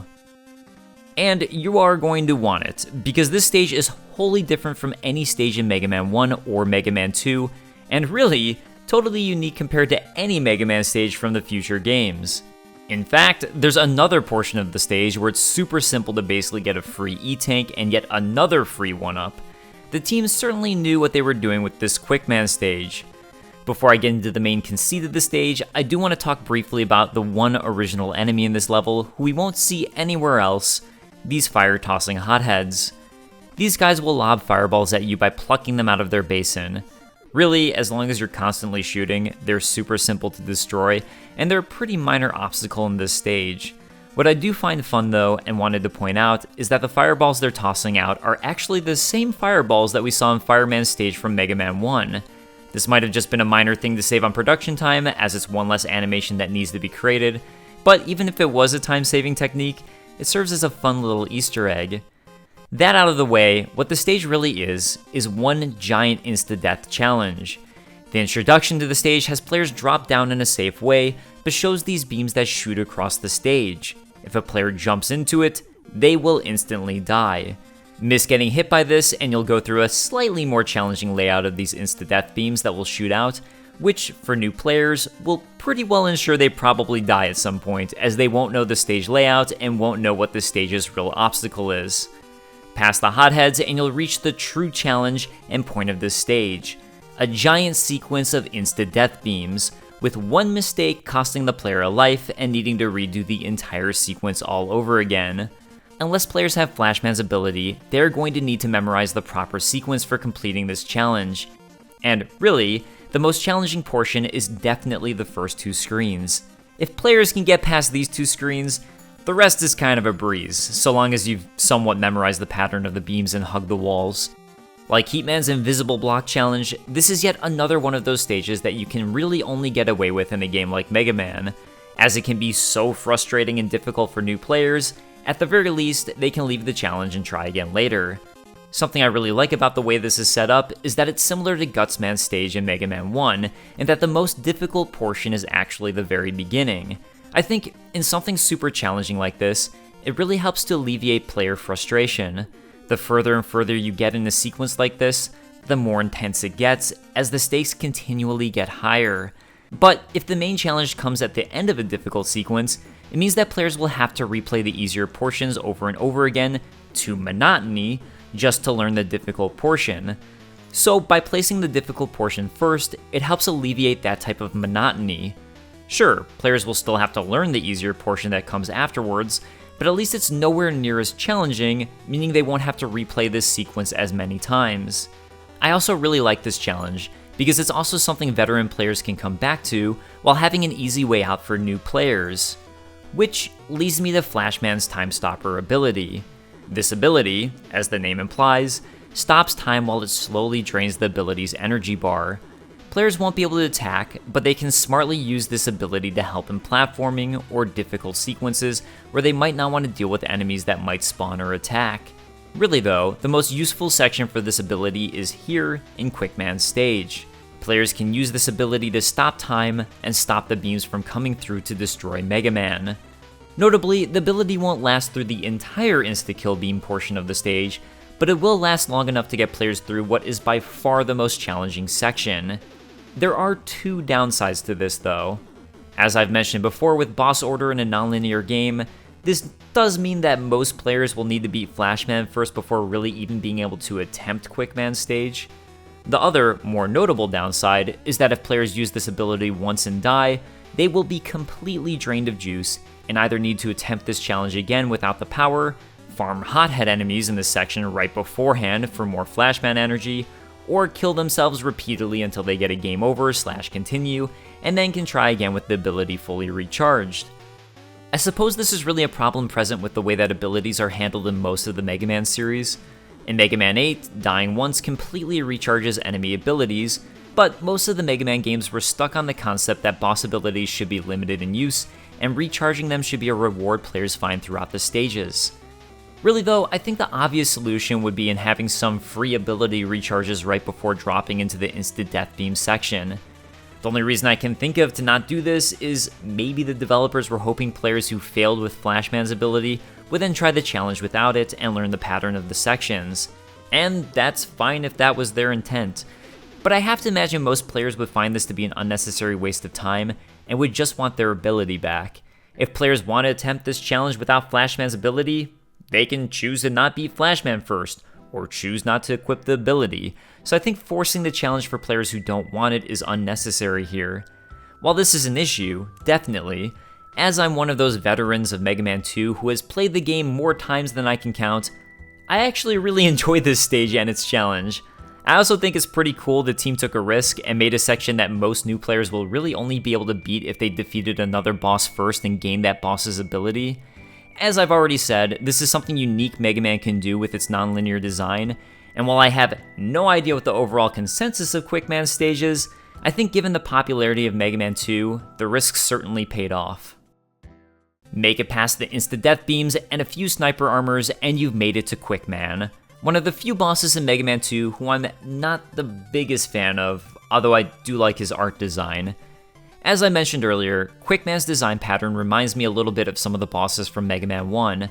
I wasn't really sure what or if he had a pattern, so I tried fighting him repeatedly, attacking him or not, using save states, and then tried to determine the pattern while also watching my own footage on repeat. From what I can tell, it seems that Quickman chases Mega Man and occasionally jumps. However, in order to chase Mega Man, every so often, his AI will detect which direction Mega Man is from him, and then run and hop in that set direction, even if Mega Man makes it to his other side.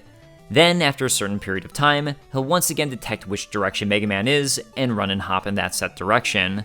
I think he also redetects the direction Mega Man is from him after finishing a jump, so he's not just constantly running and chasing in the wrong direction. While doing this, he'll also occasionally toss out his boomerangs at Mega Man, which will pause in midair, then all also shoot in Mega Man's direction. It actually reminds me a little bit of Cutman's pattern from Mega Man 1, who'd constantly chase Mega Man, hop back and forth over him when close, and occasionally toss out his scissors at Mega Man. What makes this fight more fair for the player is the uneven ground. Because Quickman will only occasionally jump, he'll often get caught in the grooves until he jumps, giving players a chance to get some attacks in. While he has a pattern in what I described, he doesn't really have a set pattern players can learn, meaning this is going to be a boss players will need to constantly react to.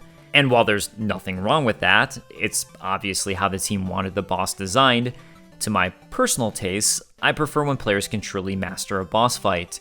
Doing a quick search on Quickman, it seems like defeating him Mega Buster only with no damage is considered incredibly difficult, and perhaps even involves some degree of luck. So in that regard, I think Quickman is one of the most challenging Robot Masters of Mega Man 2, if not the most challenging Robot Master of Mega Man 2.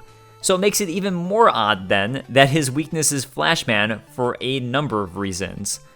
From a logic standpoint, yeah, I think the ability that stops time would be best suited against Quickman, but this is the one single stage in the game where Flashman's ability is basically required for new players in order to complete, and using Flashman's ability in the stage will completely drain it. You don't have a choice. You can maybe get lucky when dealing with the sniper armors after the drop and get some boss ability recharges from them, but dealing with these enemies in particular in order to try to farm this is most likely a really bad idea unless you have Airman's attack. Flashman's ability is also unique in that the player can't actually attack while using it. So as far as Quickman is concerned, if players are able to make it past the insta-death beams with Flashman's ability in tow and use it on him, it will slowly drain his health until Flashman's ability wears out. But, very notably, it only takes out half of Quickman's health. So, if you're really struggling with this boss, it still ain't over, and you still have to finish him. It's just funny to me because this, as I said, is probably the most challenging of the Robot Masters, and while Airman's ability will obliterate Crashman, and the Metal Blade will quickly saw Flashman in half, Flashman's ability is okay. It freely takes half of Quickman's health away, but not nearly as powerful as those other abilities. You also only get one shot at this because using Flashman's ability drains the bar completely, no matter what. So if you do try this and lose, well, that's just too bad. Quickman is also weak to Heatman's ability of Atomic Fire, although you'll have to charge it up to get the full effectiveness of this weapon, and Quickman is a boss who's going to try to not give you that chance. To be honest with you, as a kid, as I was playing on normal mode where Mega Man dealt far more damage to Quickman, I never noticed this and had quite a bit of fun fighting the boss. And even now, as an adult, I still do find this boss fight to be kind of fun, with me as a player needing to constantly react. But taking a critical look at the boss, I do think he could have been designed better. I do think the issues I described above are flaws, and in general, I think most of the other Robot Masters in the game, outside of perhaps Flashman, were better designed. I do want to end on a positive note though. Quickman has a unique animation, or maybe it's more accurate to say animation frame, for when he's attacked by a weapon he's strong against. He'll face the direction of the projectile and hold out his arm like a shield as the weapon bounces off. Not too many Robot Masters in the Mega Man series do this, and as minor as it is, I like the added detail. Quickman taken out, let's take it easy and move on to Bubble Man. Bubble Man's stage features all water-themed enemies, most being completely unique to his stage, and finally implements a mechanic to water, and one that would end up sticking for just about all of the Mega Man games. Before I touch on the stage mechanics, let's talk about some of the enemies. We get two spawner enemies, one being this frog who tosses baby frogs out of its mouth, and a giant fish who spawns shrimp robots out of its mouth. The frog robot who spews baby frogs is designed in a way where if the player stands in the correct spot, the frogs won't land on the player and will then continually leap over the player. The larger spawner frog then won't spew out any more baby frogs until all three of its babies are defeated. I think this particular aspect to the spawner is nice, because while the baby frogs are small and can be difficult to deal with, it gives players the ability to strategize defeating the spawner. While many enemies who spawn in this game spawn similar to the Tellies in Crashman stage, in that there can typically be 3 max, likely due to object pooling, but whenever one is destroyed, a third is allowed on screen, that actually makes this spawner robot unique. And it's telling in a good way, because the spawning of 3 baby robots at the same time, each with a different starting arc, is what makes this enemy have a readable pattern and far more fair to fight. Another nice note with these baby frogs is that they're actually affected by the water in the same way Mega Man is in how they jump. It's minor in the way they're used, which is a shame, as it would have been interesting to see this difference played out a little more, but it was a nice touch. The other enemy spawner, being this giant fish, is pretty simple. It really feels more like a roadblock, and the shrimp it spawns are easy enough to quickly defeat. Really, the most notable thing about this enemy, to me, is the fact that the player doesn't actually need to kill these giant fish, even though they would seem to block the path. So it's fun then that if you really want to speed through, you can take a hit and move right on. Circling back to the beginning of the stage, for some players, I think it might actually be the most challenging portion. you get a series of jumps over an insta-death pit as you're running along a giant waterfall. After dealing with a couple of the spawner frogs, you'll reach platforms that drop out from beneath Mega Man, and where I feel like I've seen many new players struggle. Players will have a moment to jump off of these before they drop down, so I think of it as a pretty normal platformer game challenge. I think this is a good obstacle in general, and I do appreciate for those players who struggle it's at the start of the stage. It's also especially good this is at the start of the stage, as my main critique with these are really that there's no visual information communicated to the player that these will drop out from underneath them. Yes, it looks different from the platform players were on before, but that doesn't mean it should automatically register as a drop to your doom. Of course, after players die to this obstacle once, they'll always know, but for a brand new player, this is also where I think it's nice the obstacle is right at the start. That way, it's not like they got to the very end of the stage and then unfairly died to an obstacle with no true tell. I think this is one of those cases where there actually are a few clear better ways to handle this, although it would require animation. One option off the top of my head would be to have a platform with cracks on it. The longer the player stands on this platform, more and more cracks are animated on until it dissolves away. Another option, if the team specifically wanted this to drop down, was to also animate some sort of timer onto these. There's really any number of creative solutions for how to showcase this timer, but I do think it's the one thing this obstacle is missing. That said, as I've mentioned, Mega Man 2 was probably severely limited on how many animations it could have, as space was so limited. So if this was a time crunch or animation space issue, I do understand. To that end, it's then, once again, nice that this was placed at the start of the stage, far before it'd ever be truly frustrating for a new player. Moving forward, between the first set of frogs and lanternfish are these Tanishi or crab bots. This is another one of those enemies Mega Man can, for some reason, insta-kill in normal mode, when really they aren't too tough, but they do have a fun design concept. The idea is that they move slowly and are a larger obstacle to avoid, but then, if Mega Man shoots their shell, the shell pops off and they now move much faster. While they're smaller, their speed makes them much more challenging to properly avoid. Even more interesting, they specifically designed these enemies so this second phase is too small for Mega Man to actually hit with his normal Mega Buster. While, really, they're pretty simple, I think what they do is serve as a nice learning tool for players as to how Bubble Man's water mechanic works. The first set of them is out of the water, and the second set of them is in the water. They're not too difficult, but players will likely jump at some point to avoid them, meaning that this acts as a teaching tool for how Mega Man 2 handles water. So, let's talk about water.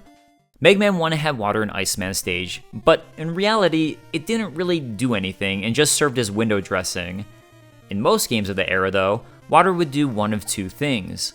Either players would fall right through it, as if they were wearing cement shoes, and really it was just a nicer way to show an infinite death pit. Or, as in the case of Mario, players would enter a swimming state.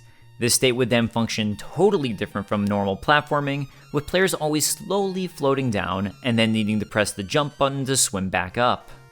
For my part, I've never been the biggest fan of these types of water stages. It changes things up, certainly, and serves as a break from the normal standard action platforming of these types of games, but I really like the solution Mega Man 2 found.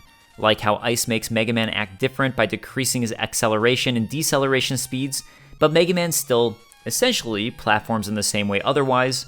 Water also affects how Mega Man can platform in it.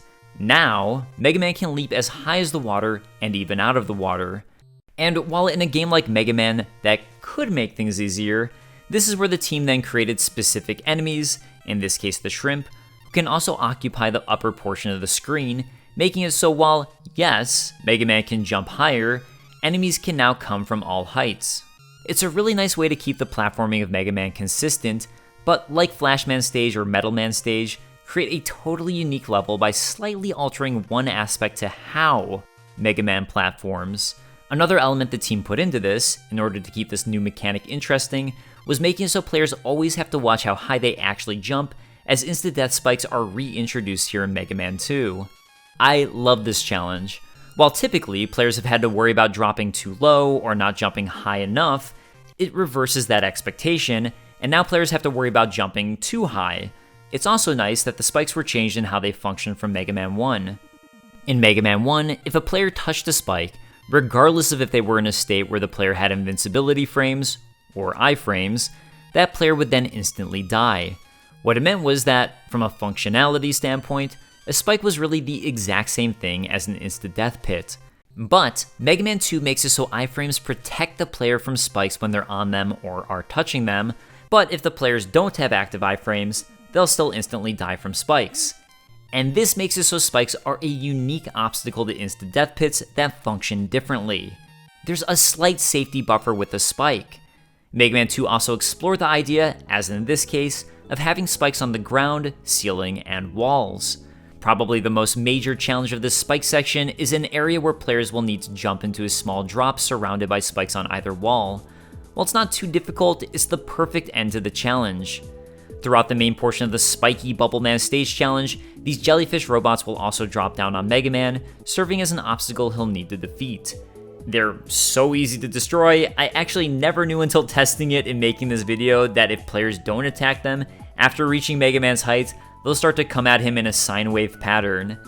As I mentioned, they're really not challenging at all, but something interesting I never thought about until now is that if one hits you, it will give you iframes, meaning that, in some ways, they can actually make this section easier, and maybe that was secretly the intent of these enemies, to give struggling players a chance at getting iframes and thereby helping them make it past all of the spikes. The final stretch of the stage sees Mega Man back outside of the waterfall, with these crab enemies dropping down on either side of him. While they aren't difficult to defeat, if players rush through this, there's a good chance they could accidentally jump into one of them and then get knocked back to their death. For that reason, I'd always take it extra cautious through this section. But in making this, I decided to take a little more time to study the enemy, and they actually have a pretty interesting spawning pattern, similar to the corn from Metal Man stage. Like the corn, it seems this waterfall area is one giant player detector. Then, at set periods of time, crabs will spawn and come down the waterfall from the top of the screen. But very specifically, they'll spawn back and forth from the right of the player to the left of the player, and always at the exact same distance from the player. So it actually creates a pretty readable pattern if someone's paying attention, and I think that's pretty cool. I also, again, am impressed with the ingenuity of the team and coming up with this concept of an area detector for the player. Make it through the final waterfall section, and you've made it to Bubble Man. Bubble Man is one of those bosses whose pattern is immediate and obvious. He'll toss out bouncing bubbles at the player, which the player will be able to walk through with the correct timing, then leap in the air. He'll then shoot his pellet gun whenever Mega Man is at the same height as him.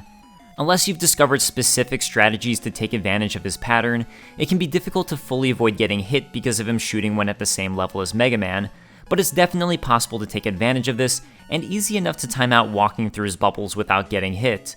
Either way, even if you can't manage to avoid taking damage from Bubble Man, he's an easy enough boss to simply tank and defeat without thinking too much about strategy. I do think it's a bit of a shame you can tank him so easily, but otherwise, I actually like this fight quite a bit. Another interesting thing the devs decided to do here is that, in this version of the fight, the spikes from Bubble Man's stage are present on the ceiling of the boss room, meaning players will still have to avoid jumping too high. While this makes it more difficult to perform a no damage win against Bubble Man, I doubt most players are going to be jumping this high up unless they get super overzealous trying to hit Bubble Man during his jumping phases. Like Metal Man, who kept his major stage obstacle in his boss room, I do wonder if part of the reason for the spikes was to make the boss fight just a little more difficult for players, and perhaps the devs thought the fight was too easy otherwise. Or maybe it was just a level consistency thing. Otherwise, there's really not too much to say about Bubble Man. His weakness of the metal blade will take him out quickly and easily, but that's also the point of the rock, paper, scissors design. Making it through Bubble Man's stage, let's head to our final robot master and one of my favorite stages of Mega Man 2, Woodman. If I'm being honest with you all, I think part of the reason I love this stage so much is really because I enjoy the forced artwork of the stage and the music so much. But it is also pretty different from many of the other stages in Mega Man 2 in that the challenges in this stage really come from its enemies, and it's almost completely devoid of insta-death challenges. I mean, to mark how much this stands out, Bubble Man, Airman, Quickman, Heatman, and Metal Man stages are filled with insta-death challenges. So that means Crashman, Flashman, and Woodman are the three that aren't, and of them, I'd personally classify Woodman's stage as the most challenging. Flashman's stage is really all about the slippery ice and its maze, which aren't too difficult. Crashman's stage is really about its vertical climb, so that leaves Woodman where, as I stated, the enemies are the main challenge.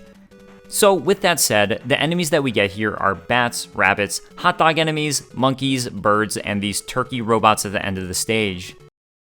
Yes, I also called these enemies turkey robots as a kid. I don't know what was wrong with me. I mean, at the very least, they're chicken enemies and much closer to a turkey. We start the stage with the bat enemies and rabbits. The bats are a pretty classic enemy in that they'll stay shielded and then every so often swoop towards Mega Man from above in an attempt to hit him before flying back up and shielding again. It's a nice simple enemy, and honestly, there's not too much to say about them. One of the things I do like though is that as they're enemies that specifically swoop down from above, they are therefore weak to Airman's attack, which very specifically arcs up, and Airman's attack can even destroy them when they're defending. Metal Man's Metal Blade can also destroy them in one hit when they're defending, which is a little more questionable to me, but we'll talk about that once I talk about all of the weapons as a whole. The rabbits will slowly hop towards Mega Man and shoot carrots at him. They're not too challenging, but unless you're using one of the boss abilities, they can definitely be bullet sponges. Well, they're not too hard, because they shoot carrots in Mega Man's direction, and Mega Man can't jump over them if he's on the same platform level as them. The team did a good job in Woodman Stage of having these rabbits appear in completely different types of stage layouts, which always changes the way players will want to deal with them. While players can still rush through the stage, blasting both of these enemies, and even quickly destroy the rabbits if they're next to them, the monkeys are particularly interesting in that they'll force players to slow down. These monkey robots will hop and swing on vines below Mega Man. If the monkey detects Mega Man has gotten too close, they'll pop up and into Mega Man. Otherwise, they swing on a timer, and if the player waits for long enough, they'll pop up and Mega Man will avoid taking damage. While I find these enemies a little annoying, as they sort of force you to slow down in order to avoid taking damage, it's interesting that this area with them has respawning bird enemies who will drop eggs that create tons of baby birds. Between the egg, baby birds, and monkey, it actually makes it really likely you'll get health drops, or even 1-ups, meaning you can really just brute force your way through this section and still have a decent chance of getting so many health drops you end up better off than you were before, or kinda even out in how much health you have by the end of it. While I don't mind this, I think it defeats what I'm guessing was the intended challenge of the section a little bit. It seems like the overall idea is to get players to slow down a bit, deal with the monkeys, and shoot the eggs before they drop and hit the ground. As I said though, I'm just guessing that was the intended challenge, and at the end of the day, it's actually pretty cool that you can play this section in two totally different ways and still be successful. You can take the slow and cautious approach and totally avoid any damage, or brute force approach and still possibly end up no worse off than before. Another notable thing to this section is if you haven't used Flashman's ability, it completely stops any of these enemies from being able to touch you, as they'll all freeze out of range. Probably the largest challenge of Woodman Stage comes in the form of these hot dog enemies. I mentioned them briefly at the beginning of the video, but these hot dogs guard exits to the next section. Players will have to defeat these enemies to move on, which, if I'm not mistaken, is the only case of this in Mega Man 2. Although, it feels like this makes sense, as this is one of the few areas in the game where there isn't one massive horizontal scene, like most areas of the NES Mega Man games, and the horizontal scenes are sectioned off with the exit guarded by the hot dogs. The hot dogs are bullet sponges who shoot arcing fireballs at Mega Man with varying length. Mega Man will then have to jump over the fireball blasts, all while shooting at the hot dog. There are 3 hot dogs in a row, with the layout of each section becoming increasingly difficult to properly jump over and avoid getting hit by the fireballs while shooting at the hot dog. The first section has it so players can simply stand and shoot the hot dog. The second is still not too difficult to avoid the fireballs, but players must jump in order to shoot the hot dog. And the final sequence both requires jumping and shooting to hit the hot dog, but also makes it far more challenging for Mega Man to actually avoid taking damage. It's notable then that this is one of the few times in Mega Man 2 where the challenge doesn't follow Akira Kitamura's general design philosophy of making it so the final sequence is easier. It is entirely possible to avoid taking damage from the fireballs in every single one of these sections. While I enjoy the challenge of the final sequence, where it's particularly difficult to avoid taking damage, I do wonder if some players might find this one screen is a little too difficult to jump over the longest of the hot dog's attacks and thereby unfair. There is very little room for error. But on the other hand, it's not like this is instantly killing the player, and really, there's nothing wrong with having a difficult screen like this. It's still possible to avoid taking damage, and I am totally cool with this screen. Of course, if you're not like me, who likes to play Mega Buster only, you'll also be able to use boss abilities to defeat these hot dogs far quicker. Even though they're called hot dogs and shoot fire, Ironically, a fully charged Heatman shot will take these guys out instantly. They can also be defeated fairly quickly with both Quickman's boomerang and the metal blade, so even if this sequence is challenging, there's plenty of ways to mitigate that challenge. The final enemy and challenge Woodman stage will present players with are these chickens who will constantly run and hop to the left. They're bullet sponges, unless you use Crashman's Crash Bomb, which takes them out instantly, and really, the best way to get past these enemies are to run in the wrong direction with them and then in the correct direction and under them once they hop. I like this idea a lot. It forces players into reading and reacting to the enemy's pattern. It's also unique in that it will make players pause and potentially double back, and also train players in the idea that sometimes it's best to run under an enemy's jump. Make it past the chickens, and you'll reach Woodman. Woodman's boss pattern is wholly unique to Mega Man 2 in that it's nothing like anything we really saw in Mega Man 1. He'll cover himself in leaves that deflect Mega Man's attacks, then shoot the leaves at Mega Man, hop to Mega Man closing the distance, and leaves will fall from the ceiling Mega Man will need to avoid. I think the leaves falling from the sky are pretty telling, and that I have a feeling when Woodman was first conceptualized, with his attack pattern of tossing his leaves to the player and jumping towards them, it was too simple, so some sort of other attack needed to be added. I get that this is me making an assumption of the team's design process, but a boss has to start somewhere in concept, and the concept evolves over time. Something really interesting about this fight, to me, is that Mega Man actually can attack through the leaf shield if players get close enough. I'm not sure if this was intentional, or just a side effect of how the colliders all work. When Woodman tosses up his leaf shield, I would guess that either a circle collider appears around him that deflects a projectile if that projectile touches the collider, or it's also possible each leaf has an individual collider on it, and, generally speaking, they move fast enough around Woodman that an attack won't get in. But Mega Man's collider for getting hurt is likely a box drawn around him, and when Mega Man attacks, the visual of his arm actually goes outside of that box where Mega Man can get hurt, and his projectiles are spawned from his hand, which is also outside of the collider where Mega Man can get injured. So it's pretty cool to me then, that some players figured out how to take advantage of that and hurt Woodman even when his leaf shield is up. I also thought the best strategy for defeating Woodman was to attack from a distance, jump over his leaves when he tosses them, and jump through the middle of the falling leaves in order to best avoid them. But it was pretty cool then when I was looking up more info on Woodman to discover you can actually run underneath him when he hops and safely make it to the other side. I'm not sure why I never knew or noticed this, and when you think about it, in a way, the chickens before the boss fight actually prep you for this idea, although I'm not sure if that was intentional. It's pretty difficult to pull off running under Woodman in time to not get hurt, so I'm going to lean towards it being an unintentional coincidence. In general though, I think this is a well-designed fight. It's unique to the other bosses of Mega Man 2, and I like the concept of his shield also working as a weapon. Woodman is weak to both Heatman and Metal Man. While I suppose Metal Man is for some reason considered his primary weakness, if players know to charge Heatman's ability, I think it's a faster way to kill him. Either way, they seem pretty equally viable to me. While I don't mind that, it's then, once again, a little odd to me that Woodman has two boss abilities that can take him out with ease, but a boss like Quickman, who's more difficult in general, doesn't. All of this doesn't personally bother me, by the way, it just feels a little inconsistent. With Woodman defeated, we have now defeated every Robot Master, and therefore have unlocked the linear portion of the game in Dr. Wily. But before I get to Dr. Wily, now that we have every ability in Mega Man 2, let's discuss them a little bit. As I mentioned in my Mega Man 1 video, I prefer to play these games Mega Buster only for a multitude of reasons, so it's pretty rare for me to use boss weapons unless I'm fighting a boss I'm struggling against, and once I learn that boss, I typically stop using their weaknesses as it's more fun for me that way. The reason I'm giving you this disclaimer is that while I replayed every single classic game in the series before making this, from Mega Man 1 to Mega Man 11, and recorded my footage of all of that, when I first started writing these videos, I wasn't planning on discussing the boss abilities too much as it's not my forte, but I got the reasonable critique in my Mega Man 1 video that it's pretty notable I don't discuss them as they are a major part of the game.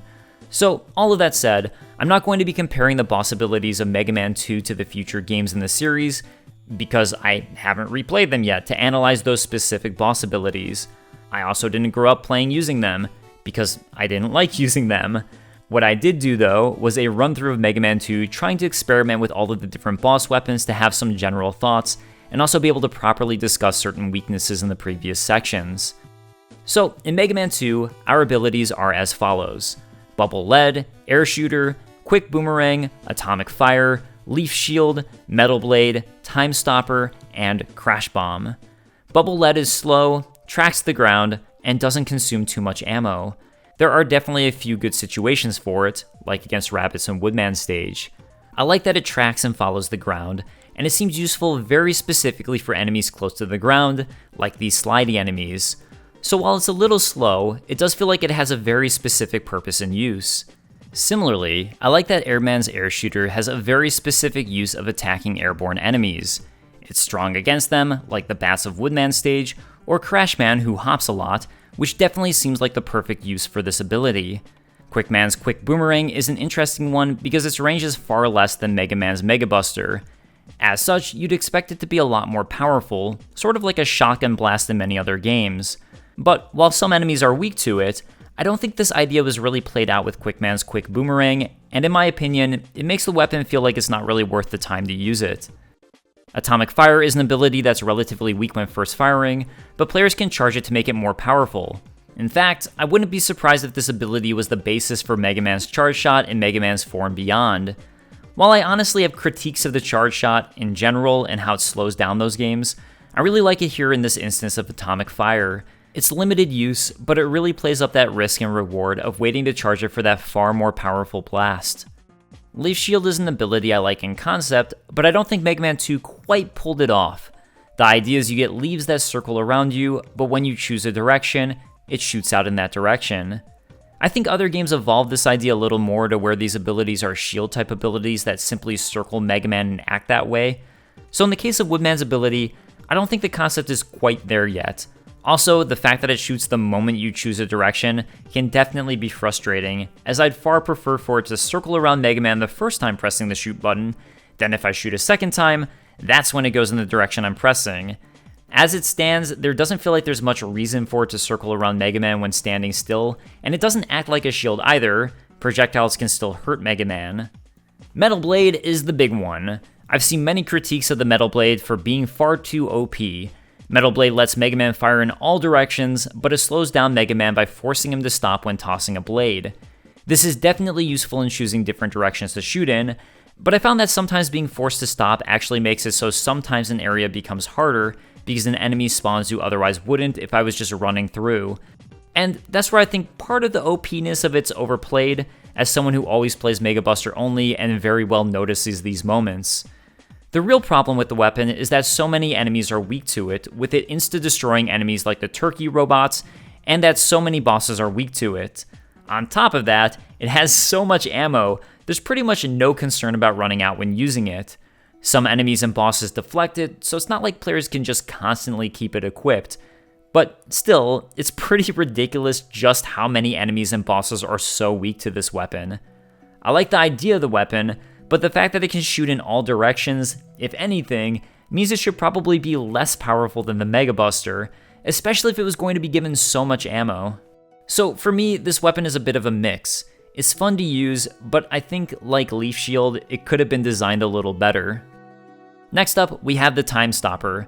I talked about this ability quite a lot earlier on, as it's such an integral ability for Quickman Stage, and I really like it. I think the only thing I wish were different is that I could unpause the screen by pressing the shoot button again, so it doesn't fully drain every single time it's used, or at the very least, go back to the pause menu in the middle of using it so I can switch abilities in that slower way, and again, stop from fully using it up. I'm sure this was thought out by the team, and perhaps this would have made this weapon completely broken, or lead to an unbelievable amount of bugs if players could stop time, unstop time, stop time, unstop time, so I can understand where the designers were coming from here. To that end, maybe if the ability only used up 1/4 automatically each time it was used, and the player would then have to shoot again, perhaps that would have been a good compromise of ideas, or even if it used up 1/2 each time, I think I would have liked that more. Finally, Crashman's Crash Bomber. The weapon is powerful in theory and blows up heavy things. As such, it also has highly limited ammo. This is another ability I really like and I feel like is properly balanced. And on that note, I do wish there were more areas where abilities like Crashman's Crash Bomb could lead to unique shortcuts, but with other weapons. The idea has been there since Mega Man 1, where Leckman and Gutsman's weapon could clear certain blocks, but I don't think the idea is really ever fully explored until Mega Man 8. Overall, I think most of the weapons in Mega Man 2 serve their specific purpose really well. It's just a shame then that Metal Man's weapon ended up being so overpowered and therefore made it so the other boss abilities don't really get a chance to shine. I mean, take these bats in Woodman stage. It's great that they're weak to Airman's ability, but then they're also weak to Metal Man's ability, as are so many other enemies. So it takes away from how special Airman's abilities should be. I'd definitely be curious to hear your thoughts if you play these games with boss abilities, how you feel Mega Man 2's abilities stack up. Okay, finish the bosses and gain all of their abilities, and Dr. Wily will make his big appearance.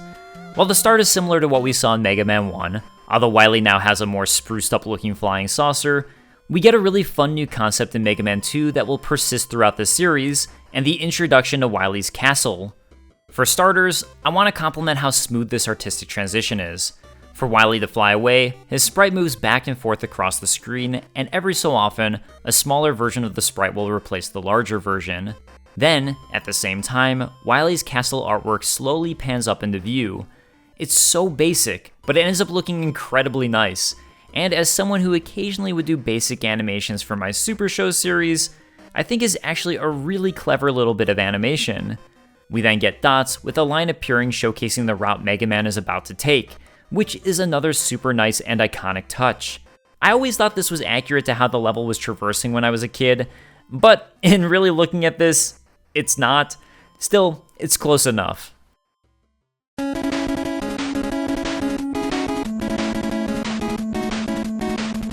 And here we are, Dr. Wily Stage 1, and the birth of one of the most iconic songs of the NES era. The song alone helps sell the vibe that you are epically infiltrating the castle. To add to that idea, Mega Man will be utilizing the various items Dr. Light created for him to scale the walls of Dr. Wily's castle and make it inside. As such, thematically speaking, this level rocks. You'll use item 3 to make it deeper and deeper into the outer fortress, then scale the walls using item 1 before fighting off against a Guardian Dragon robot. From a design standpoint, it's really a pretty simple stage. There's nothing particularly challenging about it except for this one single screen where players will need to use item 1 3 times in a row and be both quick and fairly accurate about it. And this single screen, as a kid, made me quit out of Mega Man 2 more times than any other portion of the game. Nowadays, I can do this screen no problem, but given that it gave me so many issues in the past, it does make me wonder if this challenge was a little too much. And in particular, because your abilities in Mega Man drain your ammo, and you have a limited uses of item 1 before you'll need to farm for ammo again. I really don't mind the challenge itself, but I do know from personal experience, it was the farming for more ammo to attempt this again part that drove me absolutely crazy when I was a kid. There's also no insta-death area around here, so even dying repeatedly to get a game over and recharge ammo that way is a tall task. So to me, this is one of those instances where I really wish the team would have put some sort of ability recharge before the challenge, like they did in Mega Man 1, and the issue would have been solved. There is a bit of ammo behind this Sniper Joe, but unlike Mega Man 1, which brings ammo and health refills back when a player exits a scene and re-enters it, in Mega Man 2, this isn't the case. So get this ammo once, and you're not getting it again. Not only that, but if you die, ammo also doesn't replenish in these scenes, so that isn't a solution either. Otherwise, there's not too much to say about this stage. I don't mind that it's not too challenging, and really, I think the team was just going with the idea of using Dr. Light's items to break in, and a more fun, thematic stage than a challenging one. The boss here is a giant flying dragon, with the start of the battle doing something new, at this point in the Mega Man series, in that it turns into an auto-scroller. It goes so slow though, that this ends up, in my opinion, really becoming the second most challenging portion of the stage, as players will need to occasionally stop properly for the screen to catch up. I think the dragon fight itself is super cool and a lot of fun. It's not really the most difficult fight. The dragon will kind of bounce around and occasionally shoot fireballs in Mega Man's direction, but because Mega Man is fighting on small blocks over an infinite death pit, it makes all of this feel far more intense. I also think because this is over an infinite death pit, the team rightly designed the dragon to not actually be too challenging. The dragon is weak to Heatman's ability, which is once again ironic as, like the hot dogs, he shoots fire. And while I'd always use Heatman to defeat the dragon as a kid, and replaying as an adult, I actually think I prefer rapid firing the Mega Buster, but it's nice that both are totally viable options. Defeat the dragon, and you've made it into the fortress and onto Dr. Wily Stage 2. I think, like Dr. Wily Stage 1, the idea the team was going for with Stage 2 was really to create major uses for the items Mega Man will obtain, as this is the point in the game where they'll know players will actually have the various items. Overall, I think the concept of the stage is fine, but as I mentioned when talking about the items, the start of the stage sees Mega Man taking his rockets across a giant spike pit where he'll use up all of the abilities powered across. While it is simple, the fact that if you mess up here and die and will then have to farm enough energy to use your jet again, or repeatedly die until you get a game over and then continue, isn't great. I also wonder if there's a more interesting way to create an Item 2 or jet challenge for Mega Man. Mega Man 3 definitely attempted one, which I appreciate, but while Rush Jet and Mega Man 3 can go in all directions, Item 2 simply blasts Mega Man forwards. Thinking about it, I guess you could create spikes on the ceiling and have Mega Man need to properly time out a jump, or have a sequence of shorter jet challenges, and that probably would have been more interesting than just, using your jet and just about all of its juice to chill until you see a ladder. The second major challenge in the stage is using Item 3 in order to access a ledge with Metal Man Stage slamming traps. What's notable is that right beforehand is a section with a ton of the corn enemies, also from Metal Man Stage, which really reinforces the idea I had that the team was probably using this as a more creative way to give Mega Man energy recharges. After all, if you reach this point and are out of Item 3 from using it in the first Wily Stage, you might end up needing to farm here in order to even access the rest of the stage. While it can be slow, I'm glad they put this safety energy check in here. It also, to me at least, isn't an egregious issue like the beginning of the stage, as Item 3 doesn't use up all of Mega Man's energy here, and you'd have multiple attempts before needing to farm again. I apologize I don't have much to say about this stage, but it's pretty short, and I think, ultimately, it seems like the main concepts in this stage were forcing challenges around Item 2 and Item 3, as Wily Stage 1 saw a major challenge around Item 1. The boss of Dr. Wily Stage 2 is this Picopico-kun boss, which, like the Yellow Devil of Mega Man 1, is going to be a concept we see repeated in a later game, in particular, Mega Man 10 with the Block Devil. The concept of the boss is pretty cool in that the tile set you're standing on, and the stage itself, is the boss. Blocks will come out from the tile set and form into an enemy who will home in on Mega Man that Mega Man can destroy to deal damage. While this concept is fun and creative, I do think there's an issue in not giving the player any sort of tell for which tiles will come out. Mainly because if you've never played this boss before, you'll have no idea where to stand as the ground beneath you could suddenly turn into a block that hurts you. After the block is gone, it does start to create safe spaces for the player to stand, which is a nice touch. But I don't think it's great that the player will have no clue where to stand for the start of this fight.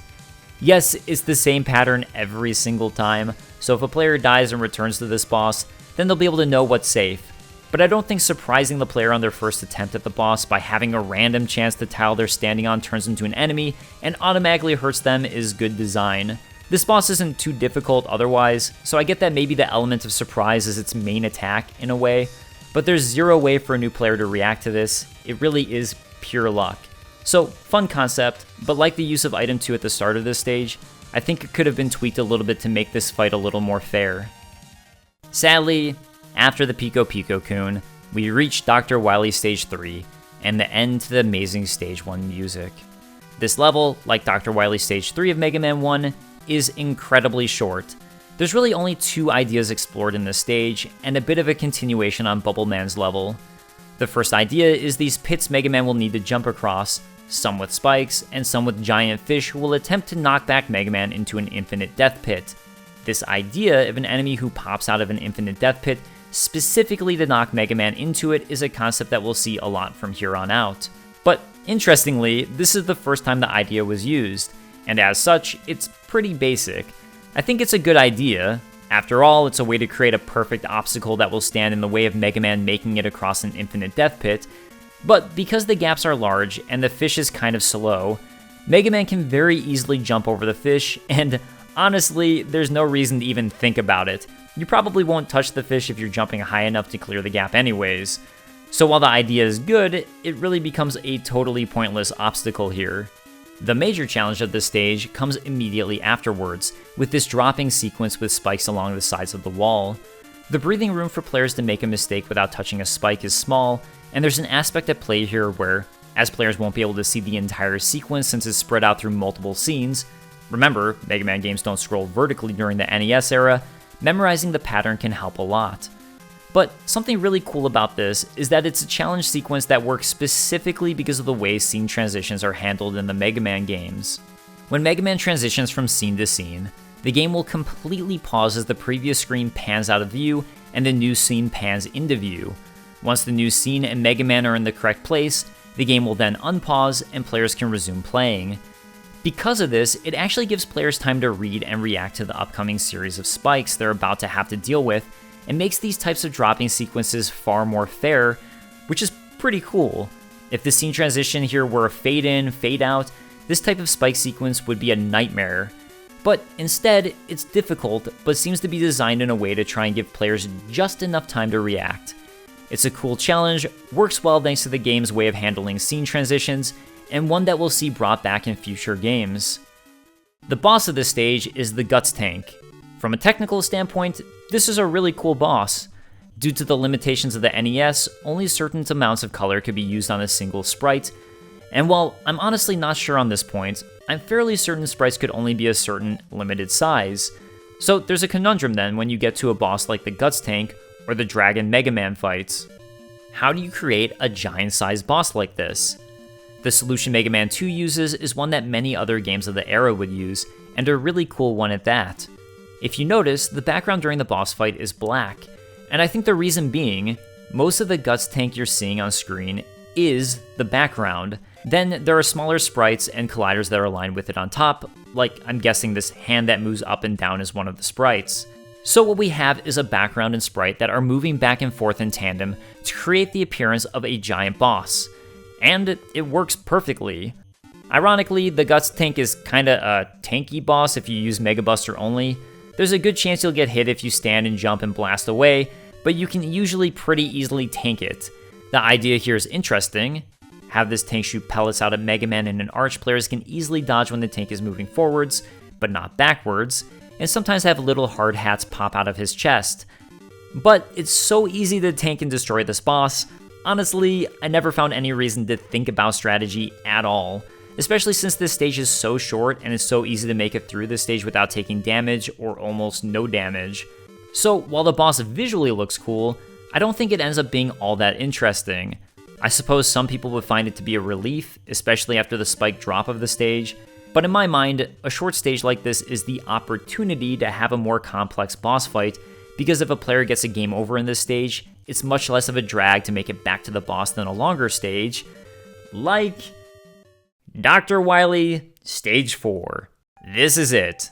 The stage, and especially boss, I'm sure some of you were waiting for me to talk about, and don't worry, I think everyone can agree the Boobeam Trap boss of this stage needed work. Starting with the stage though, we get what is by far the most difficult of the Wily stages, which is fitting as this is the final real Wily stage we get. The level starts with a short climb where it will introduce you to the concept that some of the ground will be fake and Mega Man will fall right through it. That's fine. While it's a little annoying as there is zero way to tell which platforms are real and which are fake, at least in this beginning section, you're just going to lose some progress and it becomes a bit of a memorization game. What isn't fine is this scene right here where there's a spike trap and zero way to know that a portion of this platform is invisible, and even if you get bad vibes from it, which I did, zero way to know which portion is the invisible portion. Now, I suppose a clever player could see this, guess part of it will drop them, and use item 2 to avoid it. And honestly, I never thought of that solution until writing this just now. But I still don't think a surprise fake drop players can't possibly know to their insta-death is good design. Something the devs did give players in this stage and section is both the chance to get a 1-up and an E-tank. So they knew this level would be difficult, although as we'll see, I think the 1-up can actually end up being a bad thing to get here given how weapon energy management works in Mega Man games. Really, outside of the surprise death spike, the section is pretty simple and players will make it to the stage's checkpoint and a real challenge, a return of the moving platform and telly challenge from Crashman stage, but this time far more complex and over a bed of spikes. While this can be slow, like Crashman stage, I actually don't mind the length of these sections because they're much more interesting. In Crashman stage, you're basically just sitting on the moving platform waiting, whereas here, you'll be actively jumping and avoiding obstacles while the moving platform goes through a more complex pattern of forced platforming. So I think these actually make some pretty good challenges, and it's a nice way to bring back an obstacle from one of the Robot Master stages, but in a much more challenging fashion. Of course, really the downside to this section is that if you do die at the final one, you'll need to redo all of the previous moving platform sections, which is where they can start to feel slow. But again, I prefer these over a long waiting session like Crashman's stage.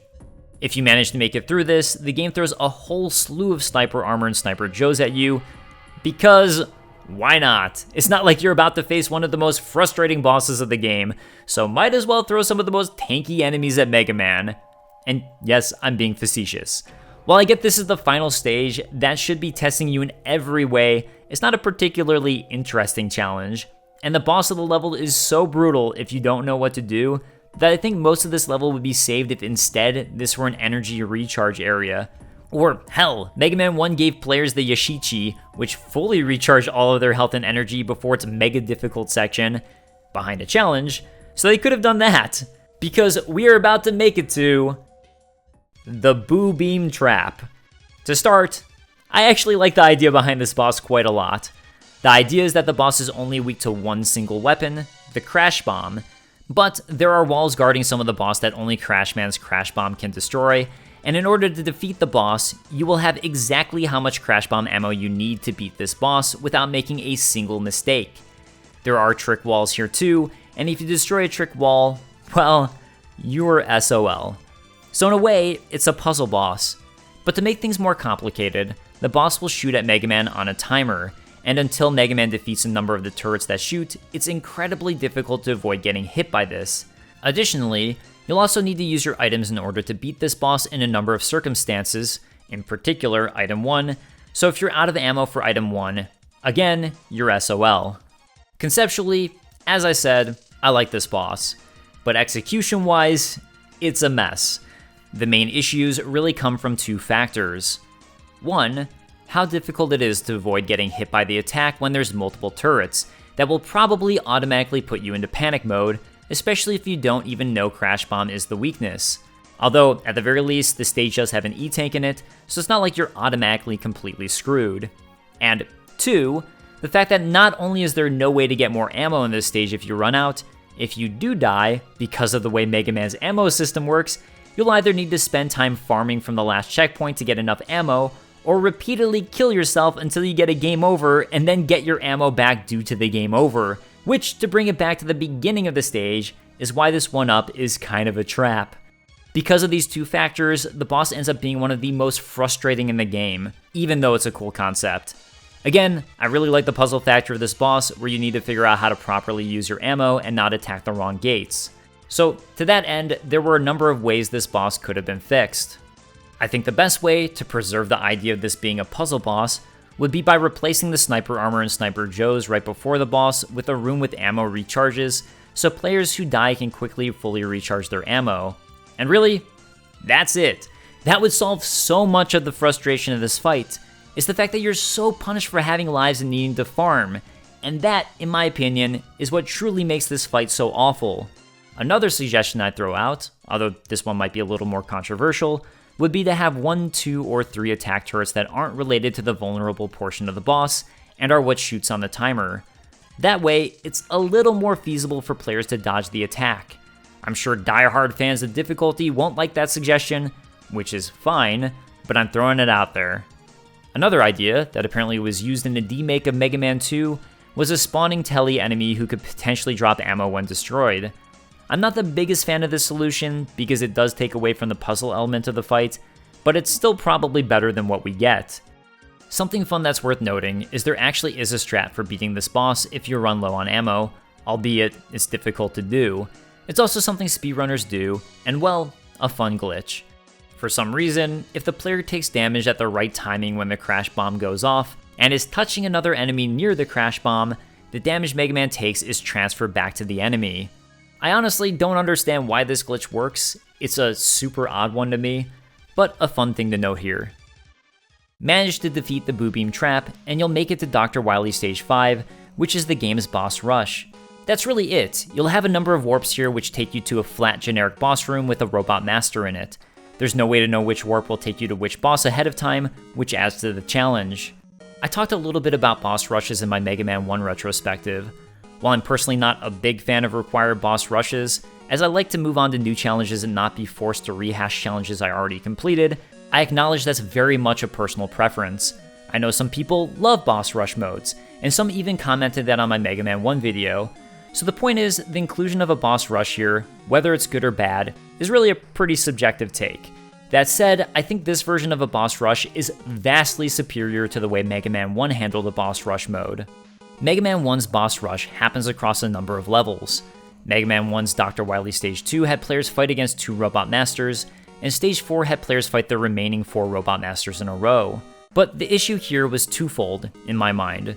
In Dr. Wily Stage 2, the bosses are spread out with platforming challenges in between, which kind of defeats the purpose of a boss rush in my opinion. I think the fun of it is to see how well you can perform purely against the bosses without worrying about any other obstacles in the way. So Mega Man 2 corrects that by having it so all of the bosses are right here, all at once. No need to complete new platform challenges in between, you're purely being tested on your skill and ability to make it past these guys. The second issue I had with Mega Man 1's boss rush is that in the portion where it's 4 enemies in a row, dying brings you right back to the start and there's no way to refill health. So while a boss like Fireman, for example, is easy enough to tank and kill normally, but his strategy was so difficult to learn that it ends up being a boss who needlessly drains health in the Mega Man 1's boss rush and made it so you pretty much had to fight every other boss just about perfectly. Mega Man 2 corrects both of these issues.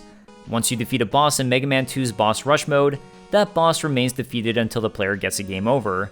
So you have some leeway to make mistakes here and aren't punished anywhere near as severely.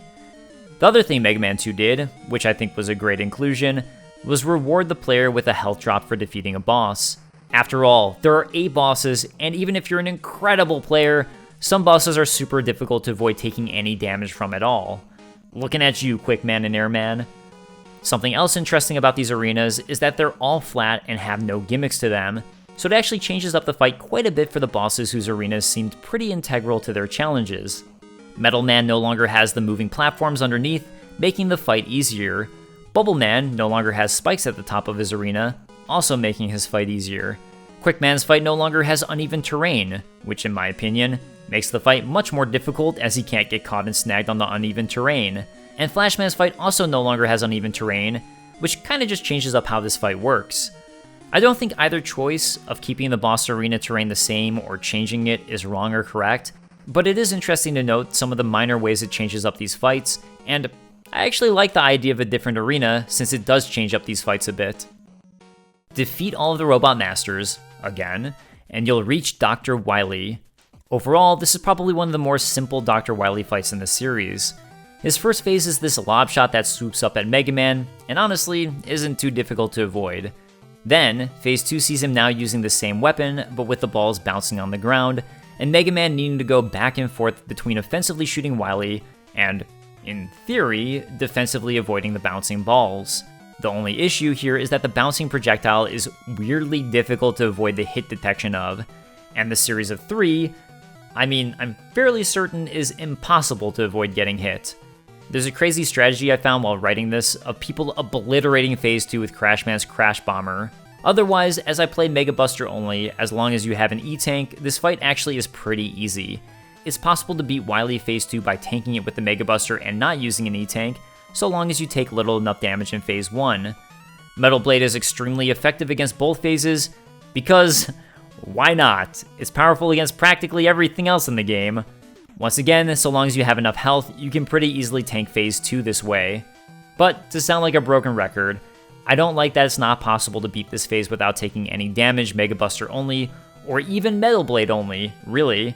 I'm not sure if the Crash Bomb exploit was intentional, because it's so OP in this fight. The challenge itself is a good idea, and if it worked the way it seems like it should, with Mega Man being able to run under the bouncing projectiles to avoid getting damaged, it would be a fun fight. So it's too bad that the execution was botched here. Defeat Dr. Wily, and it ain't over. Wily will escape, and a secret new path will emerge. I really like this surprise here. The stage itself is super short, only comprising of a short drop into a secret cave, and a short run through with these blood-like drops that will do massive damage to Mega Man. There's no music, and only sound effects from the drops.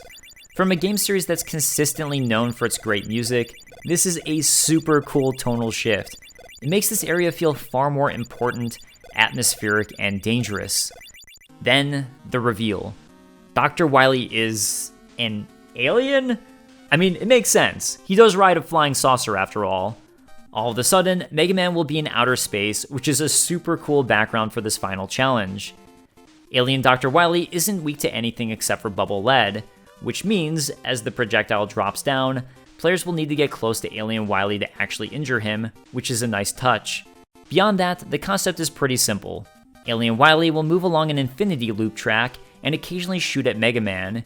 He does a decent chunk of damage, so while it's easy enough to avoid, the punishment is strong enough that players will still have to pay attention and try to avoid this. One thing worth noting is that, like the Dr. Wily stages, if Mega Man runs out of bubble lead, players will be SOL and need to repeatedly die until they get a game over. So maybe that's why these blood drops do so much damage just outside of the Wily boss gate. Again, this would have been a simple solution with ammo refills just outside of the gate as the ability is required for the boss fight, but maybe the team didn't want to ruin the atmosphere of the entrance to this fight. It's too bad though, because I do think this is a valid critique of the ammo consumption in the Mega Man games. If you could defeat this boss with the Mega Buster, even if it was challenging, it wouldn't have been as big of a problem. But because bosses like Alien Wily and the Boobeam Trap absolutely require players to use their weaknesses, dying once to these bosses becomes a far bigger punishment, to the point where sometimes a game over would have been better, and I don't think that's a good thing. Otherwise, the fight is pretty simple and, in my opinion, pretty easy. While it's not too difficult, I still personally think it's a fun little challenge, and I do like the concept that Mega Man is required to get close to the boss in order to actually deal damage. It's a nice change of pace for a game based on shooting projectiles, and it definitely forces players to potentially get out of their comfort zone. Defeat Alien Wily, and you've done it. It was revealed that this was all just a giant projection, and Wily begs for forgiveness. Players are treated to a nice little sequence of Mega Man walking and changing colors alongside a scenic and peaceful village as the seasons change, implying a time of peace. And, of course, his helmet off on the hillside as he'll no longer be needing it. For now. And that's it. Roll the credits, Mega Man 2. It's funny, I feel like this was a bit of a sandwich video in a way. I started the video with some pretty consistent mild critiques of Mega Man 2, and then ended with some consistent critiques of the game with the Dr. Wily stages. And while I stand by those critiques, I still absolutely love this game. Maybe I'm blinded by nostalgia, but I did also list a huge number of compliments for the game, and I really do think it took the incredible foundation that Mega Man 1 laid out, and improved on it in just about every way. After Mega Man 2, the games would slowly grow in complexity, with new moves, or shop systems, and other concepts. But I think what's so great about Mega Man 2, and what makes it so timeless, is how simple it is. Mega Man can only run, jump, and shoot, and this concept was explored so thoroughly in Mega Man 2, it's always a blast to play through. Every stage is completely different in its design conceit, meaning that, I have to assume, players will have widely ranging opinions on which stages are their favorites, and I think that's a good thing. The other fantastic thing about Mega Man 2 that would slowly go to the wayside in future titles is that it's incredibly short. In designing the Mega Man games, Akira Kitamura very specifically wanted the stages to be short and the entire game to be completed in a short period of time. And I think that's part of what makes each stage so fun. They're all short and sweet, challenges are rarely doubled up on, and every segment seems to have a very specific, unique challenge it's asking of the player. Going through my personal Mega Man tier list for my favorite and least favorite games in the series compared amongst themselves, with S being the best and E being the worst, I would give Mega Man 2 an S, even with my criticisms. No game is perfect, and in spite of its minor flaws, Mega Man is both super fun to play and incredibly replayable. There are so many ways to master the game or create personal challenges, even once you think you've mastered the game. Personally, I always like to play the game Mega Buster only and attempt a no-death, no-E-tank run without being able to use any of the items or abilities unless absolutely necessary. But I've also always thought it would be fun to get into the speedrun scene with Mega Man 2, if I ever had the time. If you enjoyed this video, please let me know, and if you didn't catch it, I'd love for you to watch my Mega Man 1 in-depth design analysis. I'm still currently writing this series of videos and plan to go all the way through to Mega Man 11, so if you have any critiques of my video, I'm open to them and listening. For example, I addressed the criticism that I don't like to use the abilities and rarely talked about them in Mega Man 1. But here, I try to really spread out discussing times the abilities were useful and my general thoughts on them. But, you know, if you just like the video and want to say something nice, it'll always make my day. And before I wrap up, this video is sponsored by me. That's right, I talked about the game I'm working on a bunch, and if it's something that looks even remotely interesting to you, I'd really appreciate if you followed our dev journey at Ophidian Interactive. Our game is called ChivalBee, and late last year we released a very basic, very alpha gameplay trailer. To be clear, the backgrounds are just placeholders. To show you some of the concept art of what we plan on putting in there, here you go. And while the tile set is basically complete for the prologue stage, all you see in this trailer is an auto layout, as we're still working on the level design and don't want to have to redo all of the little details every single time we redesign something. There are a lot of features we're working on and plan on including we haven't shown, and we probably won't have the game ready for anything like a Kickstarter for another few years, at least. But we'll share updates and trailers every now and then when we have something new and exciting to show. So, I'll see you guys next time for Mega Man 3.